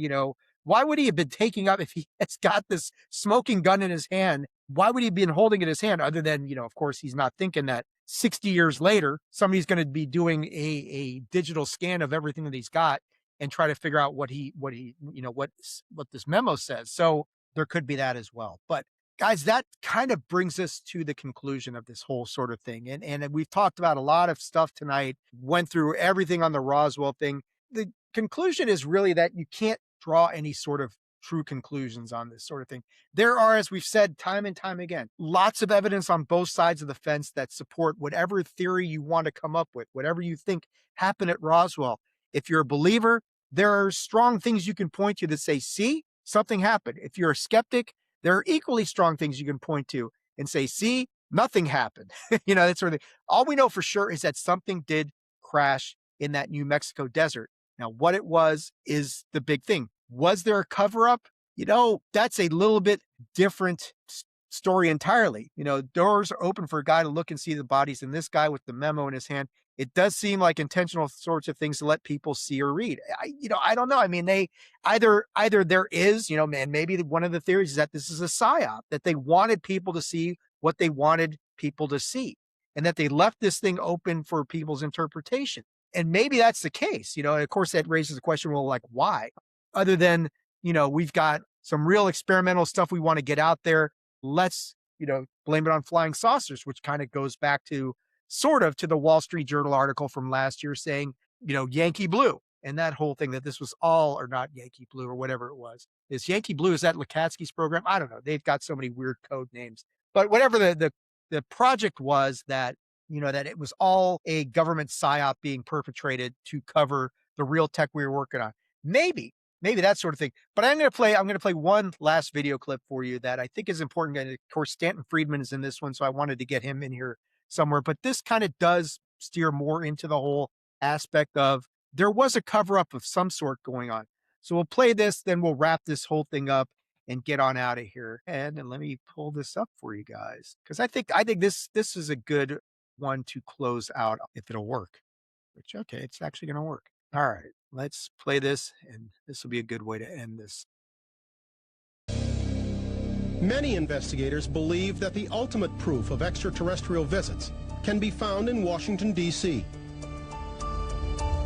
Over the years, the government has released a number of documents that indicate they took the threats of UFOs very seriously. In the months following the Roswell event, high-ranking military officers like Colonel Howard McCoy waxed enthusiastic about UFOs in confidential memos. He says, you might be surprised to know that because of the excitement of last summer about the so-called flying saucers, we now have a project called SIGN looking into this. We have hundreds of sightings by very credible witnesses. We're very concerned about this, and I cannot tell you how much we wish one of these things would crash someplace where we could recover it. Project SIGN eventually became Project Blue Book, a government investigation of UFO sightings spanning more than 20 years. Even though Blue Book confirms 701 sightings that could not be explained, the program was shut down in 1969. Since the closing of Project Blue Book in 1969, the United States Air Force has issued fundamentally the same statement about UFOs. We undertook a 20-some-odd-year study of UFOs. We didn't find anything to be unusual or threatening to national security. Therefore, on the basis of that, we closed Project Blue Book and we don't investigate UFOs. That is the official truth, you might say. All cultures have an official truth, and all cultures have unofficial truths. It is that shadowy line between the official and unofficial truth that has led millions of Americans to believe that the government is not telling us everything it knows about UFOs. According to Washington, D.C. Attorney Daniel Sheehan, even the highest elected officials have been stonewalled in their search for life out there. Based on what I've been told, is that immediately after President Carter was elected, he contacted the then sitting director of the Central Intelligence Agency, who was George Bush Sr. at the time, and asked to be briefed on and provided information about the issue of extraterrestrial intelligence and the UFO phenomenon. And George Bush Sr. refused to give it to him.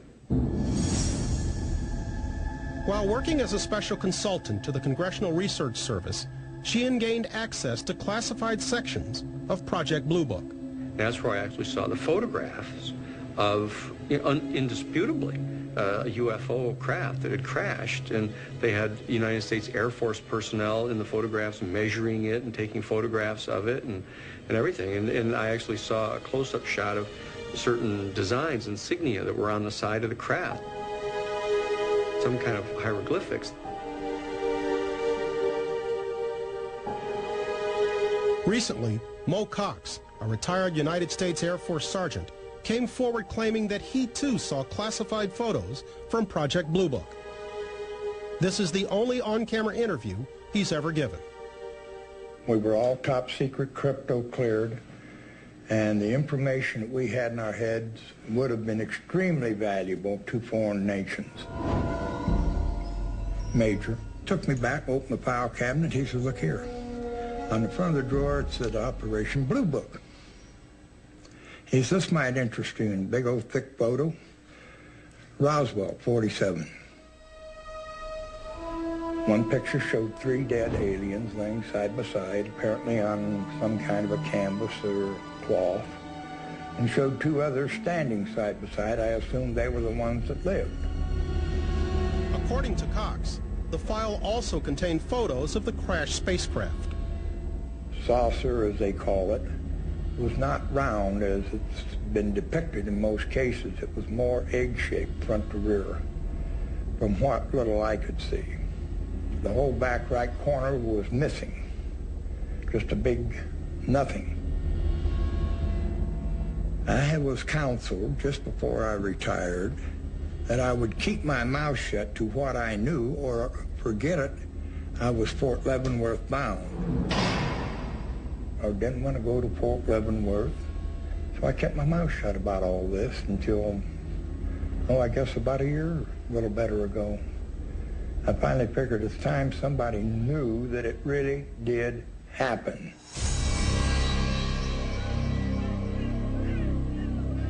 During the 1980s and 90s, investigators filed numerous Freedom of Information Act claims in an effort to have such information declassified. Their efforts were unsuccessful. Here it is. Perfectly normal looking, top secret plus. You never see the plus. That's special compartmented information. We expected a little censorship, and, it's not too surprising that there's some blacked out stuff. But then it gets so darn heavy. And it's truly laughable. You're telling me there's no cover-up? This isn't the documents, remember? This is the justification for withholding the documents. Somebody actually went through and measured this stuff, and it's 75% blacked out. Ironically, the government has rejected numerous Freedom of Information requests, citing national security concerns. This despite their earlier findings with Project Blue Book, that UFOs pose no significant security threat. So, a couple of things that are interesting in that video. How wild is it to see a very young Richard Dolan and a very young Danny Sheehan, right? I mean, they're super young, because this is like 2002 and that sort of thing. Got to see Stanton Friedman, while he was still alive, which of course is awesome. I think the things that stood out is Mo Cox's testimony, which of course, everybody's going to say that came much later on in life. Why did he come forward when he did? Which is a valid point. But I do like the fact that he talks about that the UFO that he saw wasn't a saucer, but it was more like similar to like the Rhodes UFO photograph that we looked at earlier, or what Kenneth Arnold said the UFO looked like, which is not a saucer shape, but something sort of different. And then, of course, the media ran with the whole flying saucer thing. And of course, Stanton Friedman showing the heavy, heavy redaction of not the documents, but the government's justification for why they wouldn't produce the documents. So they're even redacting their own justification for it, claiming, well, this is all under national security, even though as Brian Gumbel said at the end, Project Blue Book said, oh, the UFOs don't pose any sort of threat to national security, but yet they're still going to claim national security as a basis to classify and redact everything. Is it a cover up? I mean, Stanton makes a good point there.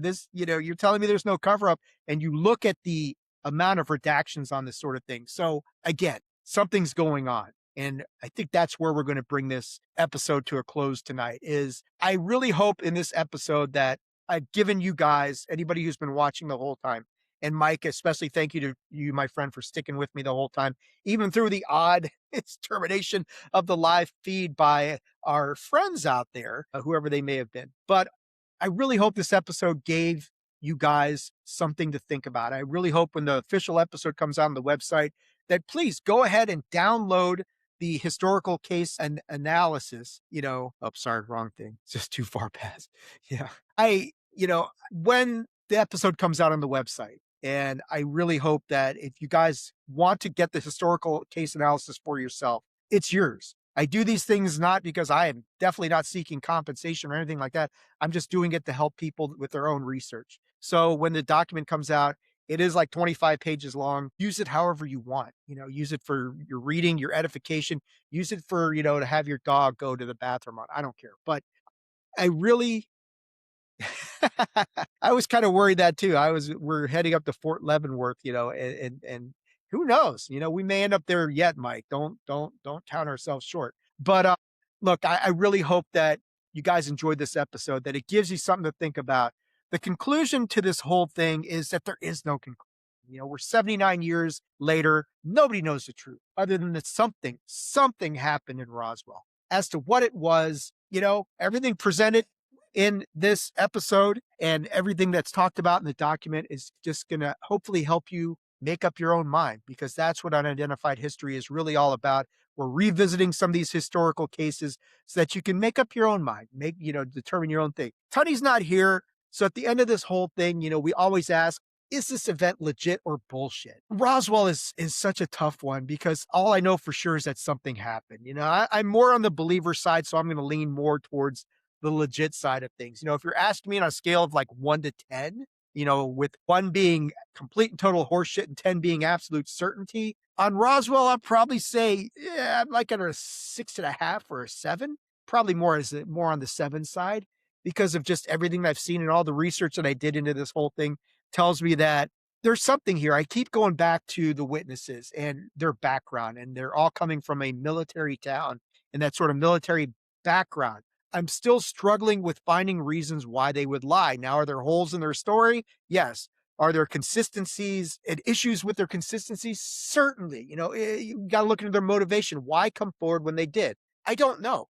But, it's legit something happened, as you said. I can't get to the UFO aliens because of how far it's passed. And that's a good point. And that's the main complaint here, is that all of this stuff was quiet for 30 years. And then it all started to bubble up and come out, and everything exploded at that point. So the only thing you can do is, this is one of these situations where, yeah, I'm leaning towards the believer side of things because that's just who I am, but I'm not stupid, and I'm not ignoring it. I've tried to be as balanced as I can, present this in a very balanced way so that you guys can look at it from your own standpoint and make up your own mind. Now, whatever's happening at Roswell is one thing. Was there stuff going on all around this area between the middle of June in the middle of July of 1947? Absolutely. There's something going on. Kenneth Arnold, Muroc Air Force Base, the Rhodes issue, United Flight 105, whatever the hell happened in Roswell. Even if you buy into the Maury Island aspect of things, there's major events taking place all within a ridiculously short period of time. Was it all secret government tech? Was it all, spy missions? Was it something else? Was it all aliens? Was it a mix of all that? Probably the latter. But I hope in these, and I would certainly urge people, if you didn't watch the Kenneth Arnold episode, go spend like 6 hours of your life and watch these 2 episodes back to back, because it really will give you, and this is not me bragging, but I think it really gives a really excellent overview of the summer of 1947 and why this was an absolutely critical point of time for ufology and the study of UFOs and all that sort of stuff. It really is. If there was a crash retrieval project, if there's a legacy program, it's born here in this 1 month period in the summer of 1947. That much I'm sure of. I'm not sure of a lot of other stuff, but I am sure of the fact that if there's a legacy program, there's a crash retrieval program, this is its birthplace, the summer of 1947, possibly Roswell, possibly before that, possibly all of it. I don't know. But I hope you guys enjoyed this episode tonight. And all I will say is that as far as me, if you want to follow me and keep up to date with what's going on, the best thing to do is to go right over here to attitudeofaggression.com. That is the main hub for the website. That's where Unidentified History is. That is where the Pro Wrestling Podcast is. The Attitude of Aggression Wrestling Podcast is there. We are covering House of the Dragon, which is an absolutely phenomenal series. I urge anybody to check out our episodes of Game Gone Wrong, which at this point, the name of the show is kind of a misnomer because nothing's really going wrong over there. Also, if you've been watching on YouTube and the whole issue, whatever went on with the stream tonight, conspiracy theories will abound. But those of us who are here probably are thinking, yeah, something was up there. I don't know. But please go to the Attitude of Aggression's YouTube channel. If you're watching this on YouTube, then you're already there. If you're on Facebook, watching it live, then go over to the YouTube channel. If you go there, please hit the like button, subscribe to the channel, turn on notifications, all that fun stuff over on YouTube. But that, my friends, is going to do it for this episode tonight. Again, it's a big event. It is a huge event in the history of ufology. There is absolutely no doubt about that. Mike, my friend, I keep putting the wrong message up here. Let's go. Okay, let's go to this one. Yes. Thank you so much, Mike, for sticking with me all night tonight. And I really hope I did a good enough job on this episode because it's a lot to cover and that sort of thing. But until next time, guys, do your research, study your history. Most importantly, as we always say here on Unidentified History, make up your own mind. That's what this is all about. You guys take care. Have a great, happy Roswell Day. We will catch you soon, probably for the Antarctica episode is coming up pretty soon. And then I think probably the Green Fireballs case is probably the next one in the chronology. But until next time, really hope you guys enjoyed this. Thank you so much for sticking with me. We will catch you guys really soon.